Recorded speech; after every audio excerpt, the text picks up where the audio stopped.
Hey, Eric, you took your IQ test? Eric the Midget, everyone.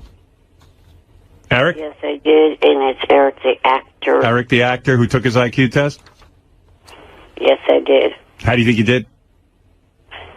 I stumbled over a few things, but all in all, I think I did a good job. Well, we can't wait to hear the results. I'm supposed to hear from the guy at 10 this morning. Yeah, but he's not to give you your result. We're Right. going to do that on We're the air. going to do that on the air. Does he understand that? No, he said he's going to give me the results on the phone. Oh, Gary, God. the guy doesn't understand what he's supposed to do. You know, Eric probably worked on him. Right. Yeah. Gary, if you're not too busy with your book, can you answer me? Excuse me, hold on, Borders. Excuse me, I was just about... on the phone about a guest, for God's sake. Sure you were. I was. A guest for your book signing? Gary, listen to me. Yes. Eric took the IQ test, and his tester is going to give him the results today. What's wrong with that? That's not the case. And the tester knows he's not supposed to. I think Eric is confused. Jason's been dealing with the tester. Can you double check that he doesn't? Make sure, yeah. Yeah, we want to do the big reveal on the air when Eric will find out. Right, Eric? You don't want to find out ahead of time. That'll ruin the whole bit. I want to find out ahead of time. No, because you know if you don't like the results, you'll say to the guy you don't want to be a part of it. Right. Probably nagged out of the guy, and even though knowing he's not supposed to get them, probably said to the guy, no, you're supposed to give them to me. When are we going to give the results out? Gary, shut the up, eight-face. I did not nag out of the guy to get the results ahead of time. So he just... No one is allowed to get results ahead of time. Well, hold on, Eric. He just offered them up to you without you saying a word. Yes. Don't believe you. Oh, crap. I don't believe you. I believe him. But anyway, everybody else is taking their test next week, so hopefully by the week after we can do this. All right, yeah. So you got to wait a while. You got to wait a week, Eric. Those are the rules. As put out by the FCC and the government. I don't believe that. I don't want anyone knowing. It's not going to be any fun. Don't call that guy today and bug him. Yeah, I want it to be fun so everyone starts betting and arguing over who won. Like if I have money on you, then people will accuse me of cheating. I don't want that. I want this all on the up and up. He said he was going to call me, not... Don't take the call. We got to get to that guy. We got to get a hold of that guy. You guys better get on that right away. Eric, don't take that call. It'll ruin it. Of course Eric's going to take the call. He'd like nothing better than to ruin it. He'd like nothing better than getting a call from anybody. I get plenty of calls. Crank calls. No. Who calls you? People I know. Name 3. Who's the last person who called you? Well, I'll name one of your regular callers, Jim from Raleigh. I talked to him on occasion. How does he get your number? He was one of the customers to the store when I had it open, and I kind of made a friendship with him. Oh, all right. Well, that's not exactly a personal relationship. Who else? That's somebody Eric's looking for money. Some other fans, like Peter, who is one of the moderators of SFN. I see. Oh, so it's fans. Fans, yeah. And also friends that I know from before I even called into the show. All right. Well, listen, don't get the results yet. We're doing it on the air. It's a whole bit. We're going to bet. Why do you want to ruin every bit? You knew that you're not supposed to get those results. He knew. Nobody told me that. You know when we did it the first time, everybody found out on the air. Hold your horses. Okay? I think let me wait. The doctor's on the phone. Let me tell him. Doctor, just tell me, what did Eric get on the test? Eric got a -17. A -17? I've never heard. Eric's the stupidest person on His earth. IQ is below retarded? He didn't even know his name. Eric, the doctor says you got a -17. Richard, shut the f*** up. Richard? You're a Is this Richard? He didn't even know his name, Eric the Midget. What did he tell you his name was? I don't know who this Richard character is. Yeah, who is Richard? Jackass. Richard's back in the air. Jackass. If you're going to try to impersonate someone, try to lose your accent, you stupid. At least I'm not a negative 17, dummy. You're not Richard Christie, are you? No, I have no idea who that guy is. What is your name, Doctor? My name's Rusty, Dr. Rusty. Dr. Rusty. Rusty Pecker. Dr. Rusty Pecker. That's my name. Richard, you're so... Can you change your name? You use Rusty for other prank calls, you dumbass. What an idiot. Well, I don't know what the hell to say to that, but you're a dummy. All right. Thank you, Dr. Rusty Pecker. Bye. All right. He claims that Eric has a negative 17. I think that was a phony phone call. I think. I don't think that anybody could have a negative 17. Eric, I don't think it was Richard, but I think it was a phony. That was Richard. It was his acting and his stupid prank caller Rusty name. I see. All right, pretty truly. sure it wasn't a doctor. Right. Yeah. That. I'll get to Mike Walker in a minute. I'm done with Eric the Midget officially. I just want to tell him I can't take it anymore. What happened now? I got to say, Eric, you know, I'm the one guy on the show who loves you, but I think I'm at the breaking point. I have had it. What did he do?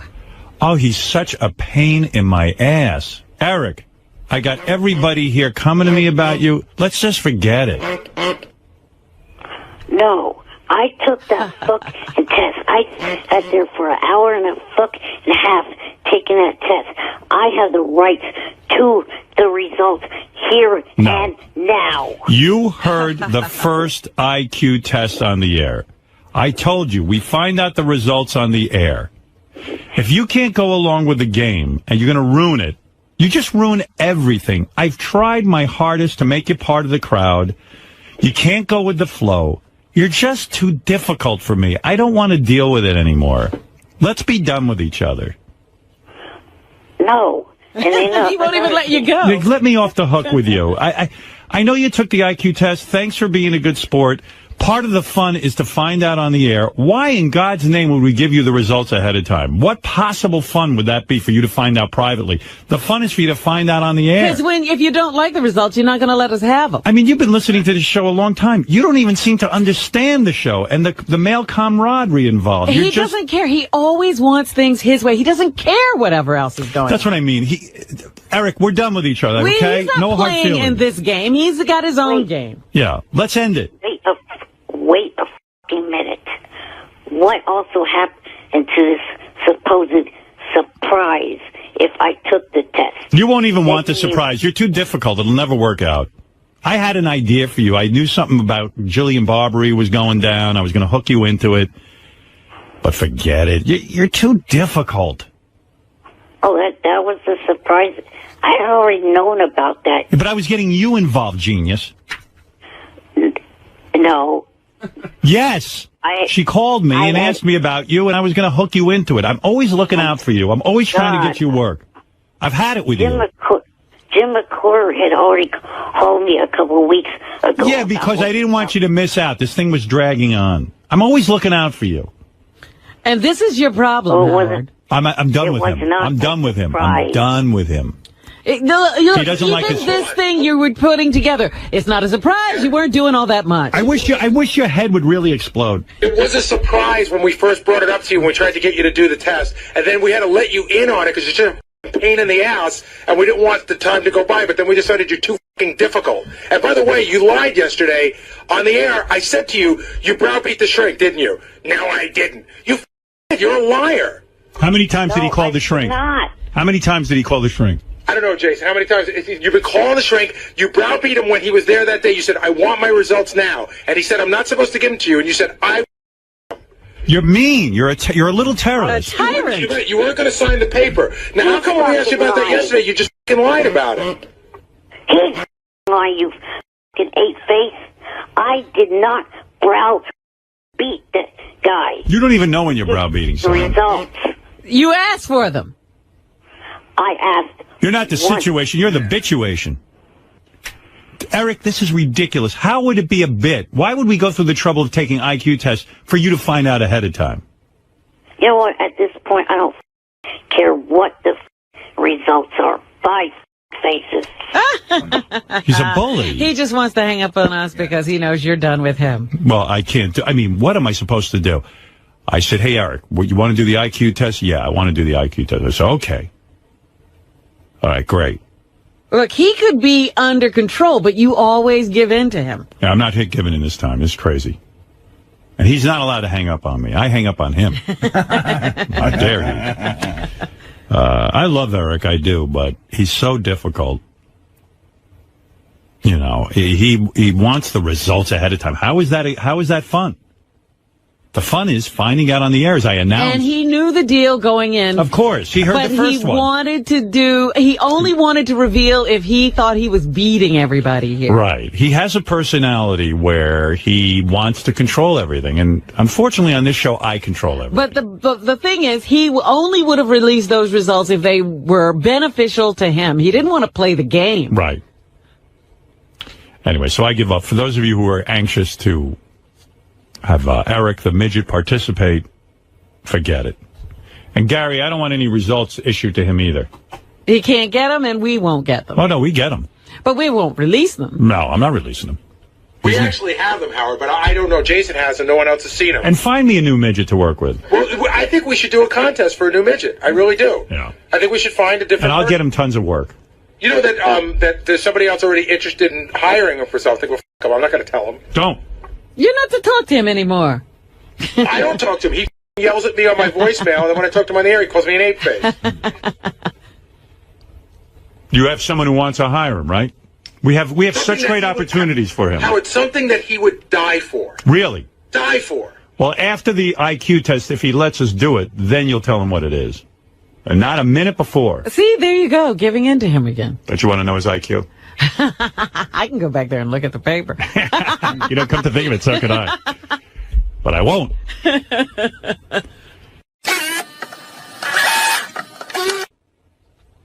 Jan is on. Eric the Midget's caregiver, defending Eric. Oh, what is he? There's no defense. Hey, Jan. I like Jan. You do? Yeah, Jan's reasonable. Eric isn't. You think? I do think so. I like Jan. Poor guy. Hey, Jan. So there's a little problem here. Go ahead, Jan. Either you guys are or this doctor's full of shit. I'm the one that was there. The doctor straight out asked Eric as soon as we got there, do you want the results tomorrow, or do you want to wait till you hear him on the Stern Show? Well, I'm imagining. All there was to it. I'm imagining, Jan, that the doctor wasn't aware of what we want to do on the air. It's not, Jan, you even know, and explain it to Eric. There's no suspense if Eric finds out ahead of time. The fun is when I reveal who's in first place, who's in last place, and who's in the middle. Doesn't work for me if Eric knows the result ahead of time. Okay, but I'm talking about the doctor. He probably made a mistake saying that to Eric. Lying. Well, he's not lying. He didn't know. He's a good guy. No one's out to screw Eric. I'm trying to give Eric some of the fun. Trying to get him in the crowd. He wanted to be a part of this. He's just always so difficult, Jan. Listen, I admire you. I don't know how you take it. I don't know. You deserve a medal.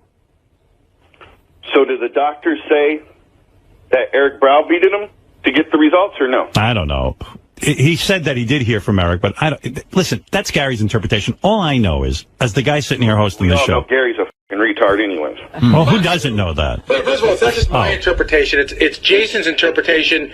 Jason spoke to the doctor, so I'm just sort of funneling it in. Please, I'm talking to Jan, Gary. Well, I can't talk to Eric. I can talk to Jan. I know, but Jan shouldn't take shots at me. I feel bad for him that that's his lot in life. He's going to watch that little shrimp.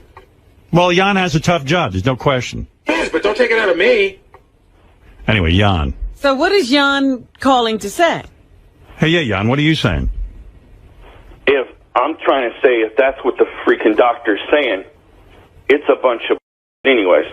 Well, I'm just telling you, the doctor... the way the contest goes is we reveal the results on the air, and they shouldn't go to Eric first. Now, Eric is almost demanding them first. Hey, Jan, the doctor doesn't work for our show, so he doesn't really know what's going on. He was just trying to be a nice guy, but it doesn't work for us if Eric knows the results ahead of time. What fun is that? All right. Well, I'll go ahead and write back. I'm right back. I'll call back when the results come back, because there's some things I wonder about the test anyways. Well, anyway, tell Eric, if he doesn't want to play the game the way we have it set up, then let's forget everything. I don't care anymore. He's I don't know about you, but he's eating my kishkas out. And I don't know how you take care of it. I mean, it's like American Idol. You know how they don't give the results out ahead of time? Yeah. I mean, Eric understands American Idol. Imagine if American Idol told the contestants the results ahead of time. You wouldn't have a show. Yeah. It doesn't make sense, right? He was just going by what the doctor said. I know, but the doctor doesn't know. He's not part of the American Idol show. You know what I'm saying? He doesn't understand. He's just trying to be a nice guy. Okay. I thought it would have been fun. How could you have American Idol if they know the results ahead of time? All right. Well, the doctor shouldn't. If the doctor's lying about what Eric did to try to get the results, He's not lying at all. He's just an innocent guy who administers IQ tests. He's a nice guy. This doesn't have to be this way. Eric understands American Idol. Jan, do me a favor. Explain to Eric it's like American Idol. And believe me, if he gives you a hard time, you got a hard enough life with him. Then just give it up. Forget it. What can we do with this guy? All right, but You understand what I'm saying? Yeah, we'll see when the IQ test comes in what's going on there. Yeah, I listen, Jan. I can't deal with this guy anymore. This Eric the Midget. You got to deal with him. You're the only one who can talk to him. You're the only one talking to this guy. All right. All right. Well, we'll see what happens when it comes out. All right, let me know, Jan. All right. Later. That's Jan, who has the incredible task of taking care of Eric the Midget. He's my only lifeline to that midget. I can't deal with Eric anymore. Jan's the only one I can deal with. I think he has a very tough job. Yeah. See ever. I mean, but if I'm right about this, Jan will make this all better. I don't know. I'm telling you, Jan knows what to do with that midget. All he's got to do is not wipe him for a day or two. And then Eric's back in line. Well, I'd hate to see that happen. No, but listen, Eric knows that American Idol. Imagine if they said to Clay Aiken and Kelly Clarkson, here's the results ahead of time. Act surprised. Show up anyway. How would you have a show? If we're doing an IQ test, and we're testing John Hine in this one, and we're all betting on who's going to win. If Eric knows the results, there's no suspense. I mean, what kind of fucking maniac is he? And the IQ guy doesn't know what's going on. He's just giving an IQ test. I give up. This Eric the Midget is a handful and a half. I can't deal with him anymore. I think I'm at my end. Angelo, I can't take it. I can't take it. This is where Angelo says something. Angelo doesn't. Yeah, Howard, morning to Good you. morning. Hey, well, let's be done with this fucking guy, really. Okay, He's I'm with the you. most unappreciative He is. scumbag there is. Now I see it. Run him over with my truck and back over him 1,000 Well, we don't want violence. No violence, but you know what I mean. Although I like that Come TV on, show where his this head guy hasn't- exploded. He hasn't parlayed anything. No. You know, he could have been doing everything you had him set up for and stuff. Angelo, So many chances. I've had it. Angelo, I'm with you. You don't have to talk. I love you. You don't have to talk sense to me anymore. I'm one of the converted.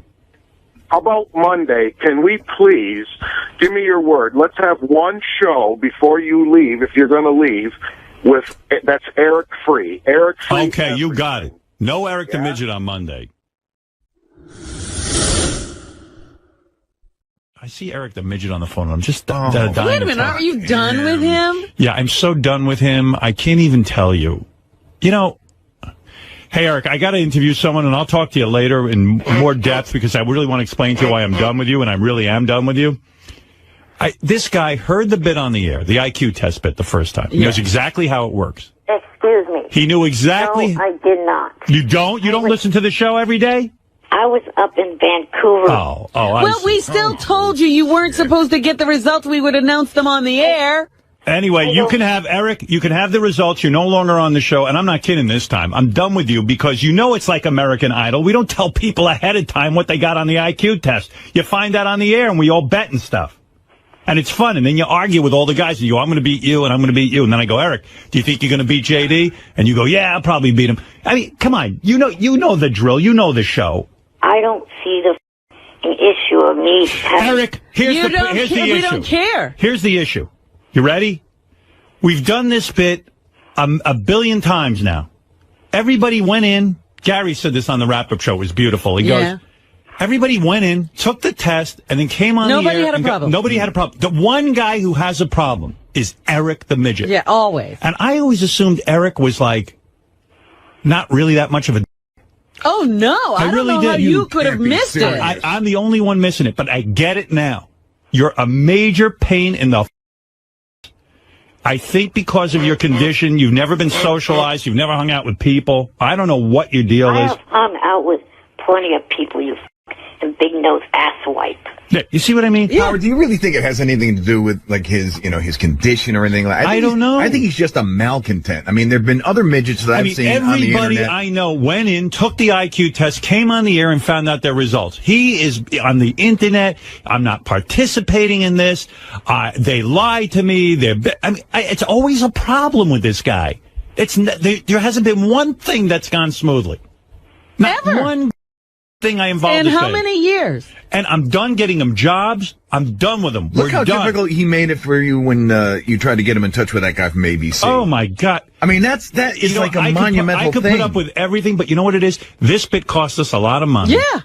It's a major pain in the ass to find testers who will do the test. And who are he's in legitimate. a remote, he's not in the general vicinity. You got to Yeah. do something special to get the tester to him. I went out of my way. I'm done. I am so done with you. I can't even begin to tell you. I'm glad your eyes are finally open. Finally and not open. that I don't like Eric, but you shouldn't put up with his BS. No, I won't. You wasted our He money. gets rewarded for it. It's only made him worse. You waste our money. You waste our time. I'm done. And by the way, the fans have all written in and said, Howard, thank you. Howard, it's about time you dump this Eric, the midget. He's so fucking ungrateful. Get rid of Eric. Here's another one. Greatest day in show history. I'm so happy that all ties have ended with ETM. Please keep your word, Howard. And I will keep my word. I'm done. When I'm done, I'm done. You know that. When I was done with Jackie, I was done. Yeah. Eric's the same way. I like the guy personally. I don't know why. I know a lot of people don't. I've tried. I've bent over backwards. Eric's on the internet saying laws have been broken.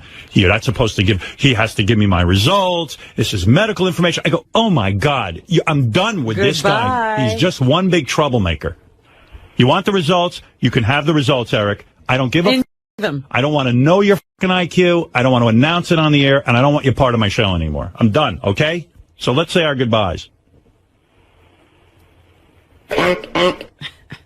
You want something to say? Go ahead. Now's your chance. This is your last words. If you fuckers, your audience, want me to start respecting you, you start respecting me. F you. All I do is respect you. You don't respect me. Hey, what hasn't been done for you? You've been given money. You've been given jobs. You've gotten to be on TV shows and meet people you've always wanted to meet. Who hasn't respected you? I got you laid, too, for the first time in your life. I mean, you're so ungrateful. Forget it. You don't even see it. Dude, you know the bit. You watch American Idol. You don't announce the result ahead of time. They don't tell Kelly Clarkson she won before she won. Before the show. The fun is to get your result on the air so you react to it. You don't know that? You say you respect me. That you do. Oh. Then stop calling me Eric. We're not calling you anything anymore. We're not calling. We're done with you. We're done.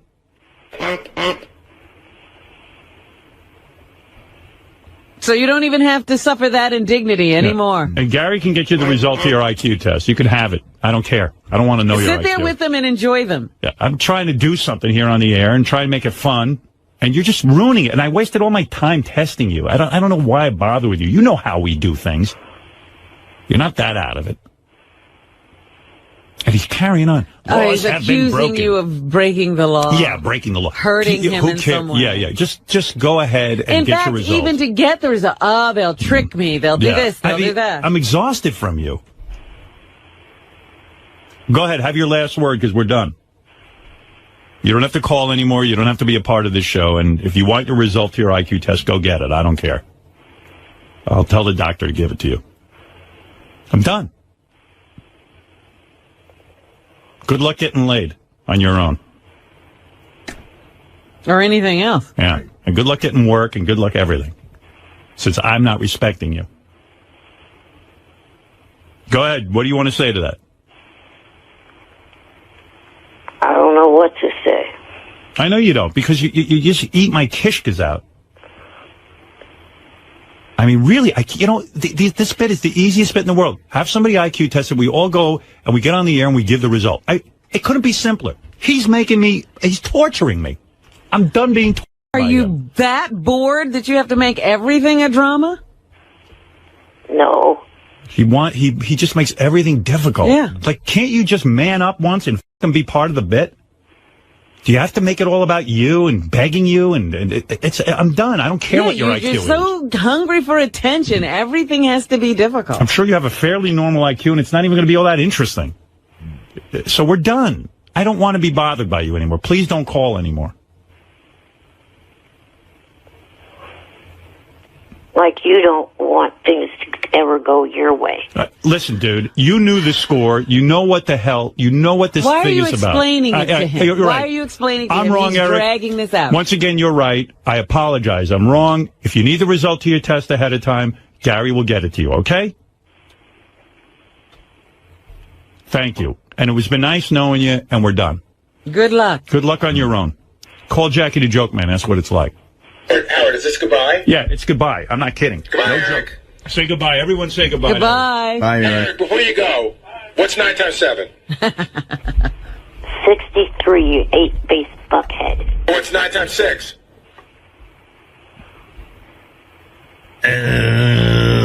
54. What? Shut up. What is it? 54. He's got help going on. Yeah. got a calculator. Somebody did it for him. There's no one here helping me. So you have it written I don't down. have Well, anyway, goodbye. I got a woman here who's going to be... turned on or anything. Yeah, anyway, nice knowing you, Eric. Nice. Thanks for being part of the show. I'm sorry this bit had to go so... I'm sorry every bit is so rough for you. I don't know. I don't even understand what it is you're complaining about. You know the show. You know how we do things. You could be a little bit easy and work with us. But you're just eating my heart out. And I don't have time for it. I'm done. I like you. You're a nice guy. We just don't see eye to eye on things, and I can't keep going through this. Thank you for being a part of the show, and good luck with the rest of your life. We are done. And you've gotten enough out of this show that I'm sure you can continue your career on your own. The other reason why I wanted Goodbye. ahead of time was because I didn't want the stress of sitting here for weeks wondering. That is the what point of the bit. Eric, that's the whole point of doing this. Yes, but you're talking about you guys have normal health. Right now, stress is not good for All right, so All listen. right, so get your results and goodbye. Yeah, we're going to give you the results. Gary can give it to you off the air, and we're done. Okay? Because you shouldn't be dealing with us if we stress you out. Yeah, I don't want you having any stress. I want you to live a long, happy life. By the way, everyone's applauding out there. JD's so happy that it's Eric's last day. You have no idea. I'd like to come there and slam JD's head on a wall. Go ahead. Don't you wish you could? Why? Try Isn't that catching stressful? Eric, it's just not working out. You don't understand the show. Honestly, you don't. You really just don't. You don't get it. And I don't want to stress you out. I want you to live a long life. I happen to like you. Let's end on a good note. This bit's not for you. I hate all you. Go to hell. Good. I You go to should've hell. had that feeling. All right. Hang up on him, please. No, I'm saying goodbye nice. No. He hung up on me. Good. Yeah, He's a just douchebag. said, F his you, final Eric. words were, No, I mean- hate all of you, go to hell. I like Eric, but I just cannot put up with this. I mean, we went through all the trouble of getting him to do this, and now it's again a problem. And believe me, we explained to him that we would have the results Right. released on the air. Right. He didn't have to have heard it before. He knew he wasn't supposed to get the results. But he doesn't want to be stressed out. And you know what? I don't know Eric's medical condition, and I respect that. If it's stressing him out not to know his IQ, Then he shouldn't participate. he shouldn't have participated in the beginning. Yeah. But if it is stressing him out, Gary, give him his result and don't take any more calls. I don't want him stressed out. I certainly don't want his health being affected by me. By this show. That's right. All right. Thank you. Ridiculous. Yes, JD, you want to add something? I just don't. Oh, sorry. Go ahead. Yes. I just don't understand how you can like him. You said he's a nice guy. Can you I name? like him. Can you name one nice thing he's done? No, but I like him. I don't know why I like him. I like him. He hasn't done anything nice, and good riddance. All right. All right. JD's happy. Everyone seems to be happy. All right. Good.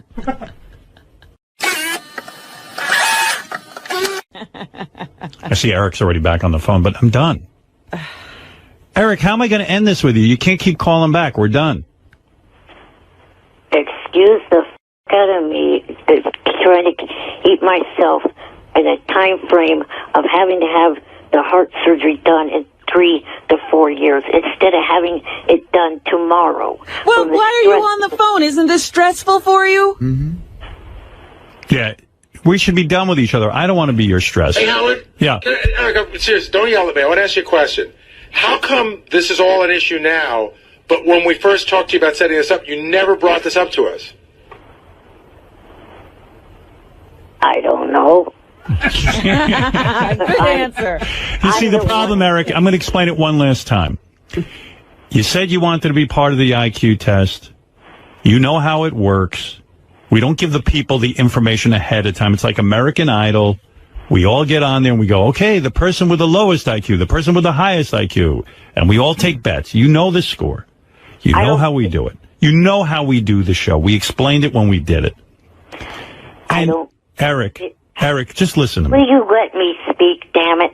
Because you don't get it. I don't get the harm in each person knowing their individual IQ score. Nobody asked you if you understood. Because number one, I don't want the information getting out. Number two, I want to bet on it. I want to have fun with it. I And want it's to. the idea of the surprise to even the person. The day of the event, I want to say to you, Eric, do you think you beat Scott DePace? Do you think? And you'll know already. It's not going to work for me. And this was the bit from the beginning. I never would have asked you to do it. I was the one that prompted you assholes to do this by challenging Listen, Eric, you're absolutely right. I'm wrong. We're done with each other. Don't call in anymore. I don't want to speak to you. I've had it. We went to if you said to me now, hey, Howard, I get it. I'll wait my turn like everyone else. I'll hear my IQ announced on the air. Fine. We have no problem. But it's just too much aggravation, too much arguing, too much back and forth. It costs us a lot of money. And you know what? You're right. If your health is going to be disturbed by not knowing your IQ ahead of time, then by all means, go get your IQ and be done with us. Now, what's it going to be? I guess I'm going to get it and not...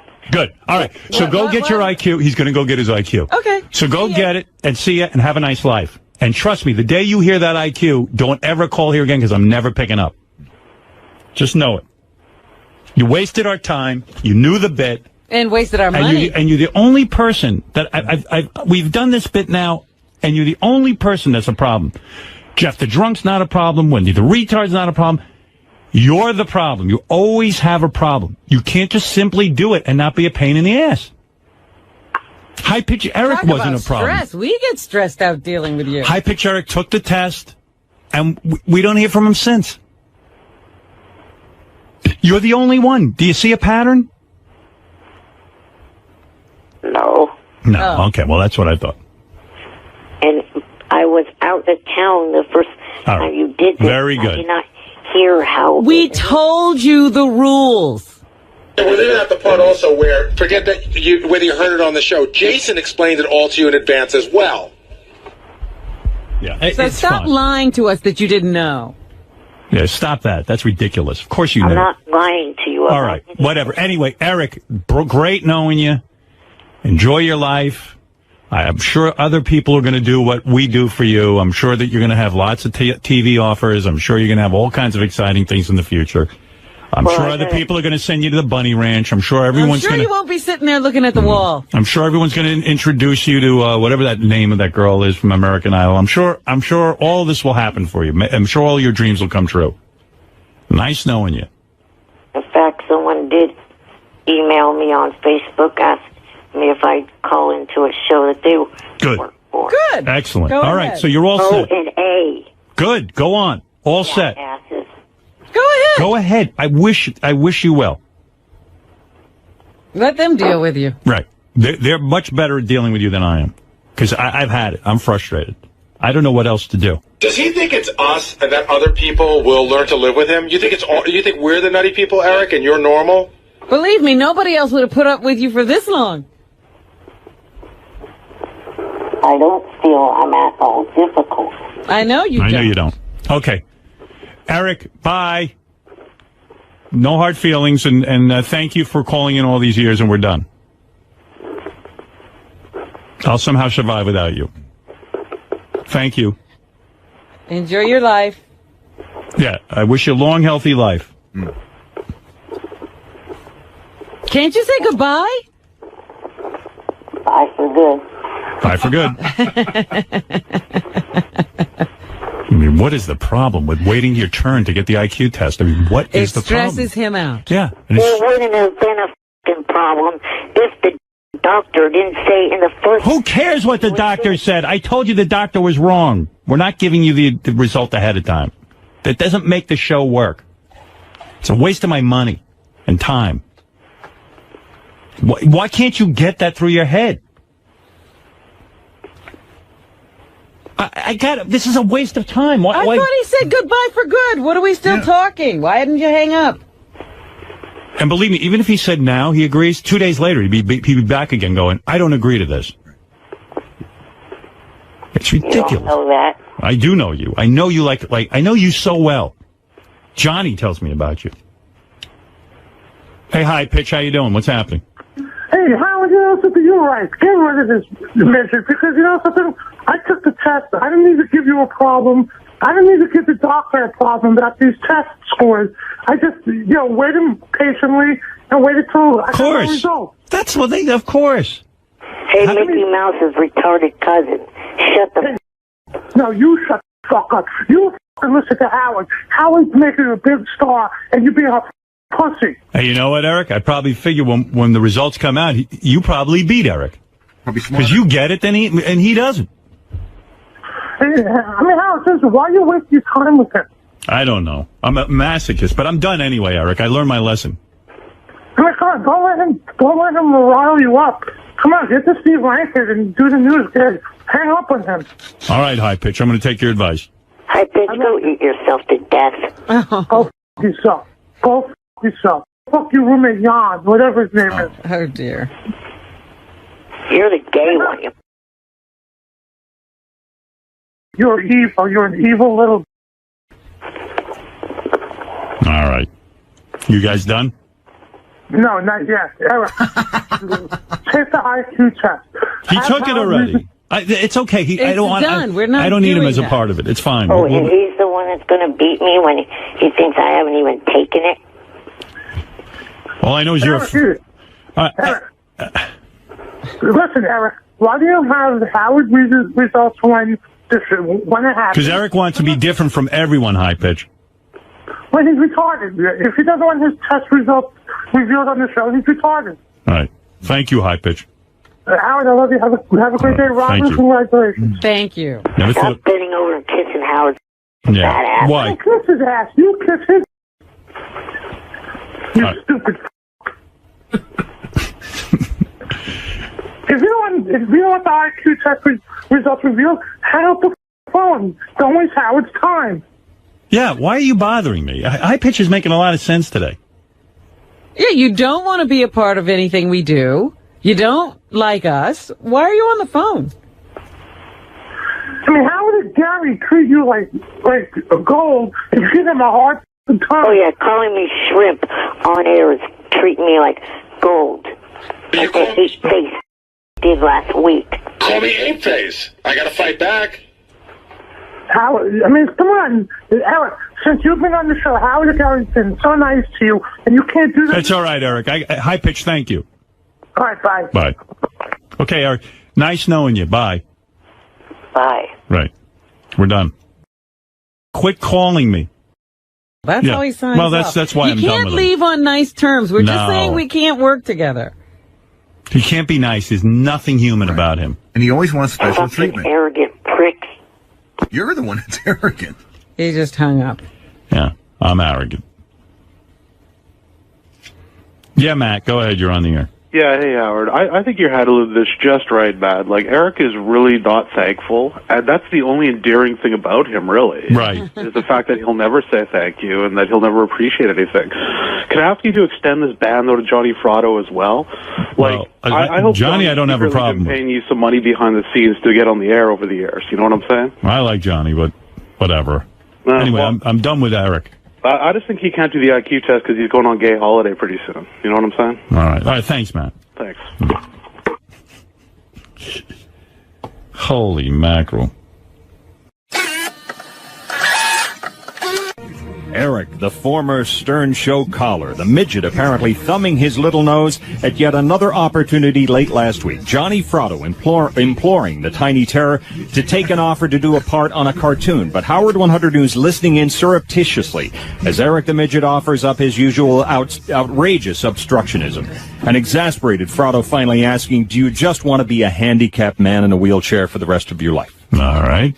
Meantime, a well-placed source at Fringe telling Howard 100 News, Eric the Midget continues to call the set in Vancouver repeatedly, sounding very much like someone who wants back on that show. Well, His head was exploded. There's no way of getting back, is there? that's it. I'm pretty sure he's dead. After your head explodes, how do they bring you back? Feedback on Eric the Midget. The controversy continues that Eric the Midget, I think about this guy and all the opportunities that we provide. And also, I know Gary said there was another big opportunity for him. And I don't think it's really asking too much that he wait to hear his IQ during the show. Right. I think that it's pretty obvious that the show would be, we spent a lot of money on this and we'd be ruined if we gave him the IQ ahead of time. He refuses to see it that way, and so I'm done. I'm done with Eric. But the feedback continues. He's evil, and that's why I love him. Please don't cut him off. Of course he'd be the one to have a problem. He's a special kind of... Keep him. You ripping on him is like music. But other people don't feel that way. Other people are just fed up with Eric. Yeah, thank God that ungrateful midget. This is the best day ever that Eric's gone. Thank you so much, Howard, for cutting Eric out of the show. It's so much better without him. And it continues on with this email. That ungrateful little midget. Eric, selfish, spoiled, and a little turd. He thinks he's better than everyone else, and he's an entitled... Here's another one that was short and brief. Ding dong, the midget is dead. Whee! And finally, thank God, no more Eric the midget. I'm sick of his shit. I'm sick and tired of how he talks to Howard. He talks to Howard like Howard isn't. And no one would know who the f*** Eric was if it weren't for Howard. And he owes a lot to Howard. And now he's threatening Howard that he will call Opie and Anthony. What an ungrateful... Eric is a waste of time, and I will not miss him. And I'm sure I don't stand alone. I hate Eric. He's a turnoff. So there you go, Robin. It seems like an avalanche of con email as opposed to pro email. One pro, and all the cons were let out of prison. By the way, Eric the Midget, of course, ruined the IQ bit. He didn't ruin it entirely, but he wants to know his own IQ, and he refuses to participate the way we asked him to. Mm-hmm. Benji said to me, the next time Eric calls in, I said, Benji, I'm not taking any more calls from Eric. I'm really pissed that he ruined the bit. Mm-hmm. He goes, I could convince him to do the bit right. So he claims if Eric calls in that he will convince Eric. Well, is Eric getting the results? Because if he doesn't call in soon, it'll be ruined anyway. Yeah, well, he wants the result. I'll have the doctor give it to him. I don't care. Yeah, but my point is, Benji says he can get Eric to participate, but if Eric already knows the results... Eric, if you're listening, I don't want to... You'll do it tomorrow. I don't want to convince you, but I want to talk to you about it, and that this is the right decision to do it. Yeah, Benji claims he has sort of a kismet with Eric. I like him a lot, and I think he likes me, and I want to talk to him about it. All right. I think you two have a rapport. Yeah. Okay. I'll let you talk to him. One last time. That's it. I'm assuming you want me to do it on air, though, right? I want everything on air. Okay. Riley would be the greatest radio personality ever if he could keep it together. Right. Well, speaking of the greatest radio personality ever, Eric the Midget was at it again. Oh, God. He recorded. He won't call into the show anymore. He's done. I'm fine with that because I'm done with him. Well, he's only done because you're done. Right. Yeah, exactly. That's like, I quit before you fired me. All right. But I did say if he would participate in the IQ test, all would be forgiven. And I think that's the fair thing for him to do, considering we shelled out money and stuff for him. And not only that, Gary's sitting with some opportunity for him that he won't even call him about. I feel bad. But Eric went on the air to explain himself. He went on YouTube. So I'll play that for you next. Okay. I do have to take a break. We'll be back right after these words. Eric the Midget. A request. Hey, do I want to do Medicated Pete this morning, or am I waiting for him to come in? We're waiting for him to come in. Oh, okay. All right. I won't get to it then. I'm dying to play that, but I'll wait for him to come in next week. There's Eric the Midget at work again. I'll get to that in a second. Eric went on YouTube because he doesn't call into the show anymore. Mm-hmm. And he's now bad-mouthing us on YouTube, which is always entertaining. In fact, it's better when he does it there and we can just play it. Right. You don't have to put up with all the... All right, real quick. Eric the Midget, I want to get to this real quick. So he's pissed about the IQ test. I don't know why, because we explained from the beginning, it's like American Idol or, I don't know, any show that has a result. You don't give the people the results ahead of time, but I said to him, you're going to get the results on the air. Can't you wait a week or two? No, I want my results now. I mean, everything with this kid is like difficult. I've never encountered a personality like this. It's odd. It's just the oddest thing. Like, whatever thing we get involved with him, it's always a big hassle. So I finally said, look, I've had enough. I like Eric. I do. I have nothing against him. I feel for him. But I just can't take it. You can't. I finally went to the trouble of getting him the IQ test, and then he's like, I don't want to do it now. I want my results before. I want to know. Like, how would you do that? That would be like if you told the people on Dancing with the Stars, this is who's going to win tonight. If you told the celebrities, there's no suspense. On American Idol, if everyone saw Ryan Seacrest's card ahead of time, no one would care. I don't want to wait 2 weeks. Well, yeah, of course. That's like people on American Idol want to know if they won right away. I mean, it makes no sense. But anyway, so Eric and I are now, we had a falling out. You're on the outs. Yeah, and I did mention that Benji felt if Eric called in, that he could convince Eric to understand the bit. That's what Benji said. Well, I don't want to talk him into it, but I think it would be to his benefit. Right. Well, let me tell you, already he's lost out not being on our show because Gary says there's a huge opportunity for him that he's not passing on to Eric. He's pissed too. Is that really true, Gary? Or are you making that up? No, it is. I can tell you what it is if you want. No, because then Eric will know. Okay, yeah, but it's an opportunity that he would love. I mean, I don't even know if it's still on the table because it was a week old. Right. But it's right up his alley. Well, good. I mean, forget him. And by the way, once I stop even playing his YouTube tapes, everyone will forget about him. Well, that's the problem. That's Right. why he always comes back. So he does make the argument in these tapes that he doesn't need us anymore. He's pretty sure he has a career on his own. Oh. All right, so here we go. Listen, you know what? I'm really fucking pissed. Oh, that's not the tape. Where's the tape, guys? That's his voicemail. Hold on, I'll get it. 81. Okay, thanks. Here it is. Light blue. Right. Hello, everybody. I'm making this video to address a couple things. Number one, I heard that they were talking to Benji about talking to me to talk me into participating in the results show for the IQ test. I don't care. I don't care if I talk to Benji or not. He will care. He will care when he stops being noticed. when the stream dries up and there's nobody to interact with. By the way, when he does call, I think I shouldn't take the call. I agree. Absolutely not. I really have to Can be done you with it. resist? I don't know. We'll see what happens. Yeah. Can I tell you, there's something really weird going on with him visually as well, Howard. First of all, his hair's completely white now, right? And he wears dyeing it. and he wears those glasses. And even though he's got a camera where you can see yourself, for some reason, it's only half his head. Right. So you just see just from his nose up.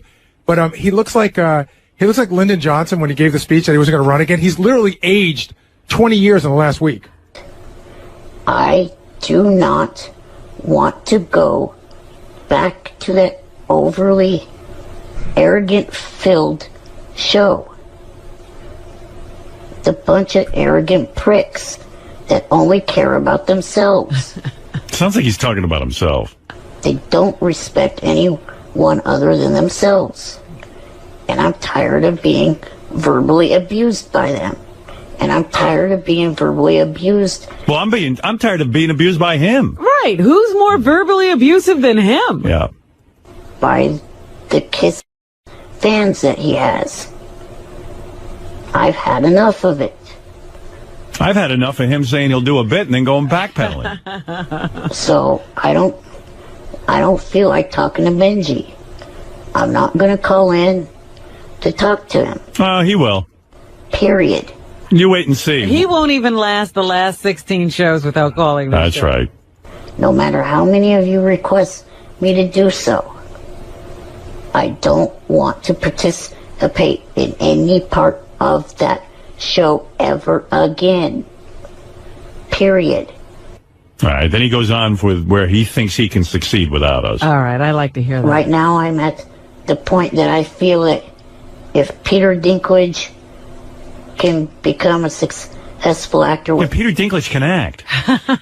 He actually studied. Yeah. Not even being involved with the show Oh, God. ever in his life. Yeah, how did Peter Dinklage become successful Without being us, successful? yeah. Right. So can I.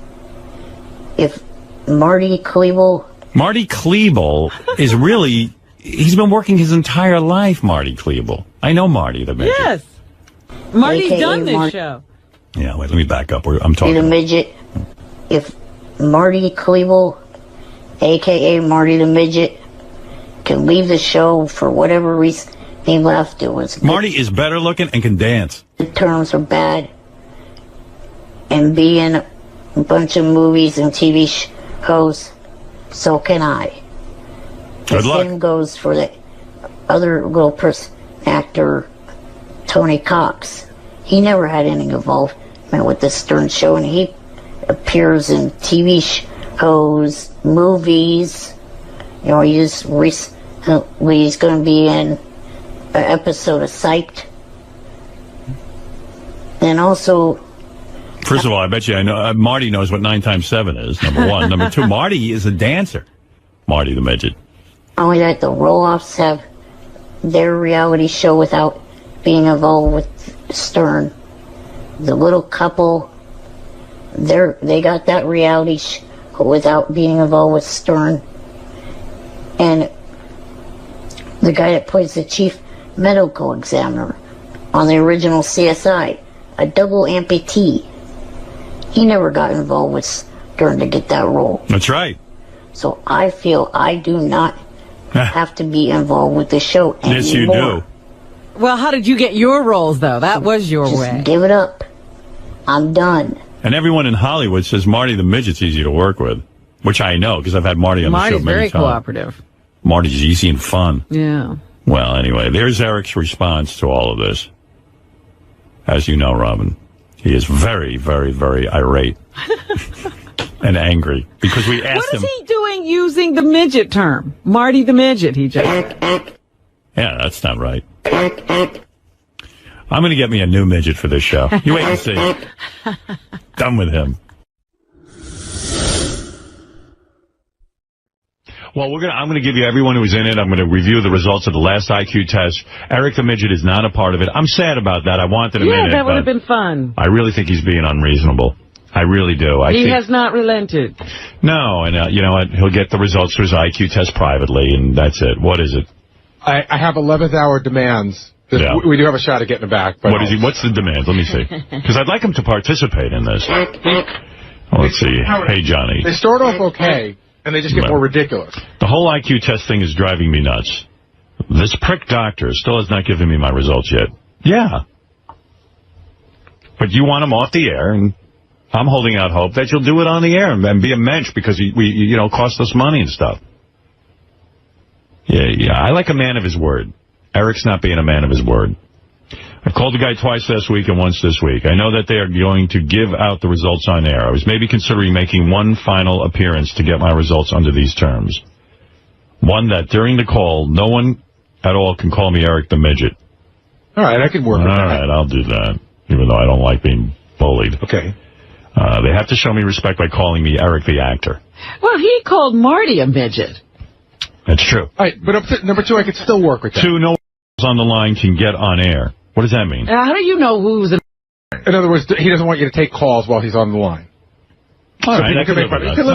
I can live with that. Well, basically what he means is nobody calling up to say bad things about him. Anybody who was praising him, he'd let through. No, what I'll do is before I take calls, I would hang up on him and say, okay, now you don't have to be on the air, and now we're going to take phone calls. Okay, that I can live with. All right. 3, no 9 times table questions or no 9 times table or math questions for that Wow. matter. All right. Okay, I can live with that, right? That's an old bit. We've run that. All right. I would retire it for the day. Right. For the day, I'd be willing to do that. 4, they have to agree that this is the end of my time on their show and stop talking about me from now to the end of the show. What do you mean? Oh, in other words, so when he hangs up... We can't talk about him tomorrow or the next day? I thought he meant from now till the show ends forever. Yeah, that's what I'm saying. That's ridiculous. I can't control that. 5, they need to agree to give me money for being a part of all this. No, because first of all, that's called... Now you've pissed me off. Yeah. That's called blackmail. When you agree to do something... And you know what? I'll make it so you get opportunities, and I'll show my appreciation in many ways for being a part of the show and being a good sport. But don't threaten me with give me money or else. And I could easily make that happen, but you should have said that ahead of time, that you demand money for it. But, you know, this whole, I mean, how many TV shows, how many access to things that he really loved doing, the Bunny Ranch visits, he's ungrateful. He's ungrateful. Eric's just being a Class A. You don't do that. I have never wanted to take him and shake him before. Now I can see myself dragging him out of that wheelchair and just shaking him. The 6th and final will be that they tell me what the latest offer for an acting gig is. Yes, I absolutely would have guessed. But we won't help you get it. Well, I will absolutely tell you that because I'm a man of my word, and I told you I would. See, I have no problem keeping my word. That's why I made my argument that I could be Green Lantern, because I am honest to a fault. If I tell you I'll do something, I'll do it. Yes, but you're not. You would have to say, I will not be a superhero in every... Well, that's a different discussion. We know I'm not Green Lantern. If it means my life, I'm not going. Right. I'm not a hero. So, Eric, there's a bunch of these demands I could give into, but 2 of them I cannot. 2 are non-negotiable. No, you don't ask for money afterwards. That wasn't part of the deal. Well, just call him up and say there is no money in it, and we'll continue to talk about him after he's gone, whenever we want. Right. That's it. But I would comply with the other rules. I'd be willing to do that. Yeah, but time is running out. I hope this was a negotiation, not an ultimatum. Right. But, Eric, if you're listening... we're going to do this bit in about a half hour, so that's about as much time as I can give you on this. And just realize, Eric, if you don't do this today, you'll still have to wait for your results. Right. That's right. So if they've been driving you crazy, it'll continue. Eric, I've received your letter. I would like you to be a part of the IQ test results today. I think it would be the honorable thing to do because you agreed to do it. Your demands, there's 2 I won't agree to. Here's what I see. I'll tell you what. Let me get the list of demands here. Okay, final appearance, get my results under the following terms. Okay, 1, during the call, no one call me Eric the Midget. Okay, I can do that. Okay? All right. No. We have to call you Eric the actor. All right. 2, no one on the line can get on the air while you're on the air. Okay. So while we do the results, I won't put anyone on. I'll hang up on you at some point, and then we'll take phone calls. I'll agree to that. It's a little difficult, but I'll agree to it. 3, no 9 times table, no math whatsoever while you're on. Agreed. I can do that. The 4th one I can't agree to. They have to agree that this is the end of my time on their show and stop talking about me from now to the end of the show. I don't know what that means. I mean, there's no way I can't guarantee that. People are going to call in and talk about you after we do the IQ test. Of course they are, but you don't have to be on the phone for that. From now till December 16th, the end of the show. No, I can't agree to that. I can't. I mean, and not only that, I think that this is a little bit obnoxious because, you know, you agreed to do the IQ test. We went to the trouble to do it. And there weren't any of these conditions. We didn't have to do, you know.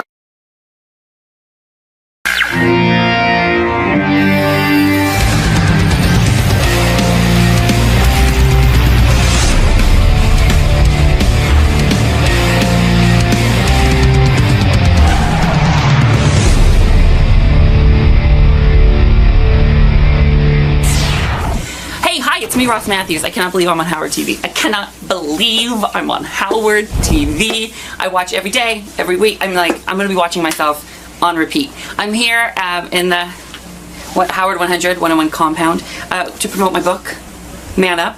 It's really good. Not gonna lie, it's really good. Chelsea Handler wrote the afterword, Gwyneth wrote the foreword. So I'm doing that. I have my talk show coming out in the fall, but honestly, I don't give a shit about me. I am so excited. Ronnie met me at the front door. He was very professional. Gary came and talked to me. Now I'm talking to you. And I'm gonna go talk to Howard in just 1 second. Oh, it's like, could be the best day of my life. You're a true super fan. Beyond super fan. I want to meet Richard and Sal. I've never met them before. Really? Really? Most people run from them. You're ready to do it. Oh, no. I want to, if they wanted to go, grab some brunch right after the show, I would take them out. My treat. You're down. Yeah, I'm more than down. I'm laying flat. I'm in. And who else do I want? I know I've met Lisa G before. Right. I was in Miami once and met High Pitch Mike Morales. Who else do I want to meet that's here? John Lieberman. If I met John Lieberman, I'd be dead at 5. Really? Yes. I want to meet John Lieberman. This is a first. I mean, most people shy away from some of the staff here. I like this. I want to know everyone. I like your enthusiasm. Thank you. We'll see you in the studio. Okay, great. I would say have fun, but I know you're going to. You know, I was on once before with Howard, and it went great, but you still get nervous. You know what I mean? Especially when you're a super fan, because it's like crawling inside.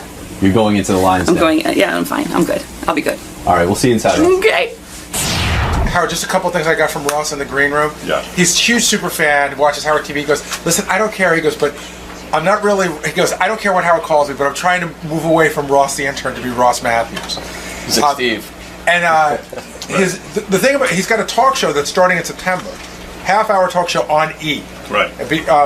And the only reason with the high-pitched Mike thing why I wanted Will to show you was that Mike was saying he hung out with him in the night and they were up in his penthouse at some hotel. And Mike's angle was sort of like, where is he getting all this money? Like he stays in, like he said he had the whole floor of this hotel. Hey, Ross, first of all, Ross Matthews is here. He doesn't want to be called Ross the intern anymore. I didn't know that. I see. He's got a new book out called Man Up. Funny. Tales of my delusional self. Confidence. Do you guys mean confidence? I think we found it right on the book cover. No, look, it says confidence. On your screen. Hi. Wait, let me see something. Here, look. On the book, it's spelled right. My fucking staff is a bunch of idiots. Hi, guys. Hi, you know what they wrote here? Listen to this. My staff writes, Ross Matthews' book, Man Up, Tales of My Delusional Self-Confidence. I think Sal wrote that, right? Yeah, it must be Sal. You know, the last time we had you on, Ross, yes, we got more people, because of your unusual voice. Yeah. People were like, hey, who's that chick who's on? She sounds hot. Yeah. Do you think people jerked it to me? Yeah. Hey, out there. Chelsea Handler says in the foreword to your book that you are a straight up virgin, that you have a boyfriend of 4 years, you guys blow each other. No. She said when she met me almost 10 years ago, I was a straight up virgin then. Meaning you never had sex with a guy? Yeah, like or in the a whole. I had, and I write in detail in the book about my sexual sort of conquest with women. Yeah, that didn't go so well. Young. That happened young. High school. Was it high school? Now, when did you first have sex with a woman? By sex, I mean kiss. You describe kissing and stuff. Yeah, and finger banging, which is like so like violating, like sticking a finger in someone. That's well, I mean, it's fine if she's into it. It's not my cup of tea. You described that when you were young, women really dug you. Like before you realized yourself you were gay. Yeah, I just never thought about it. But in high school, I had so many girlfriends, and on 90210 they were doing it. So I was like, I could kiss a girl. Made out a little bit, and then eventually, when I got serious with my high school girlfriend, I ate her out. You did, and that was it. When you tasted pussy, it was over. You know, it wasn't even the taste; it was just the visual of it. It's just not.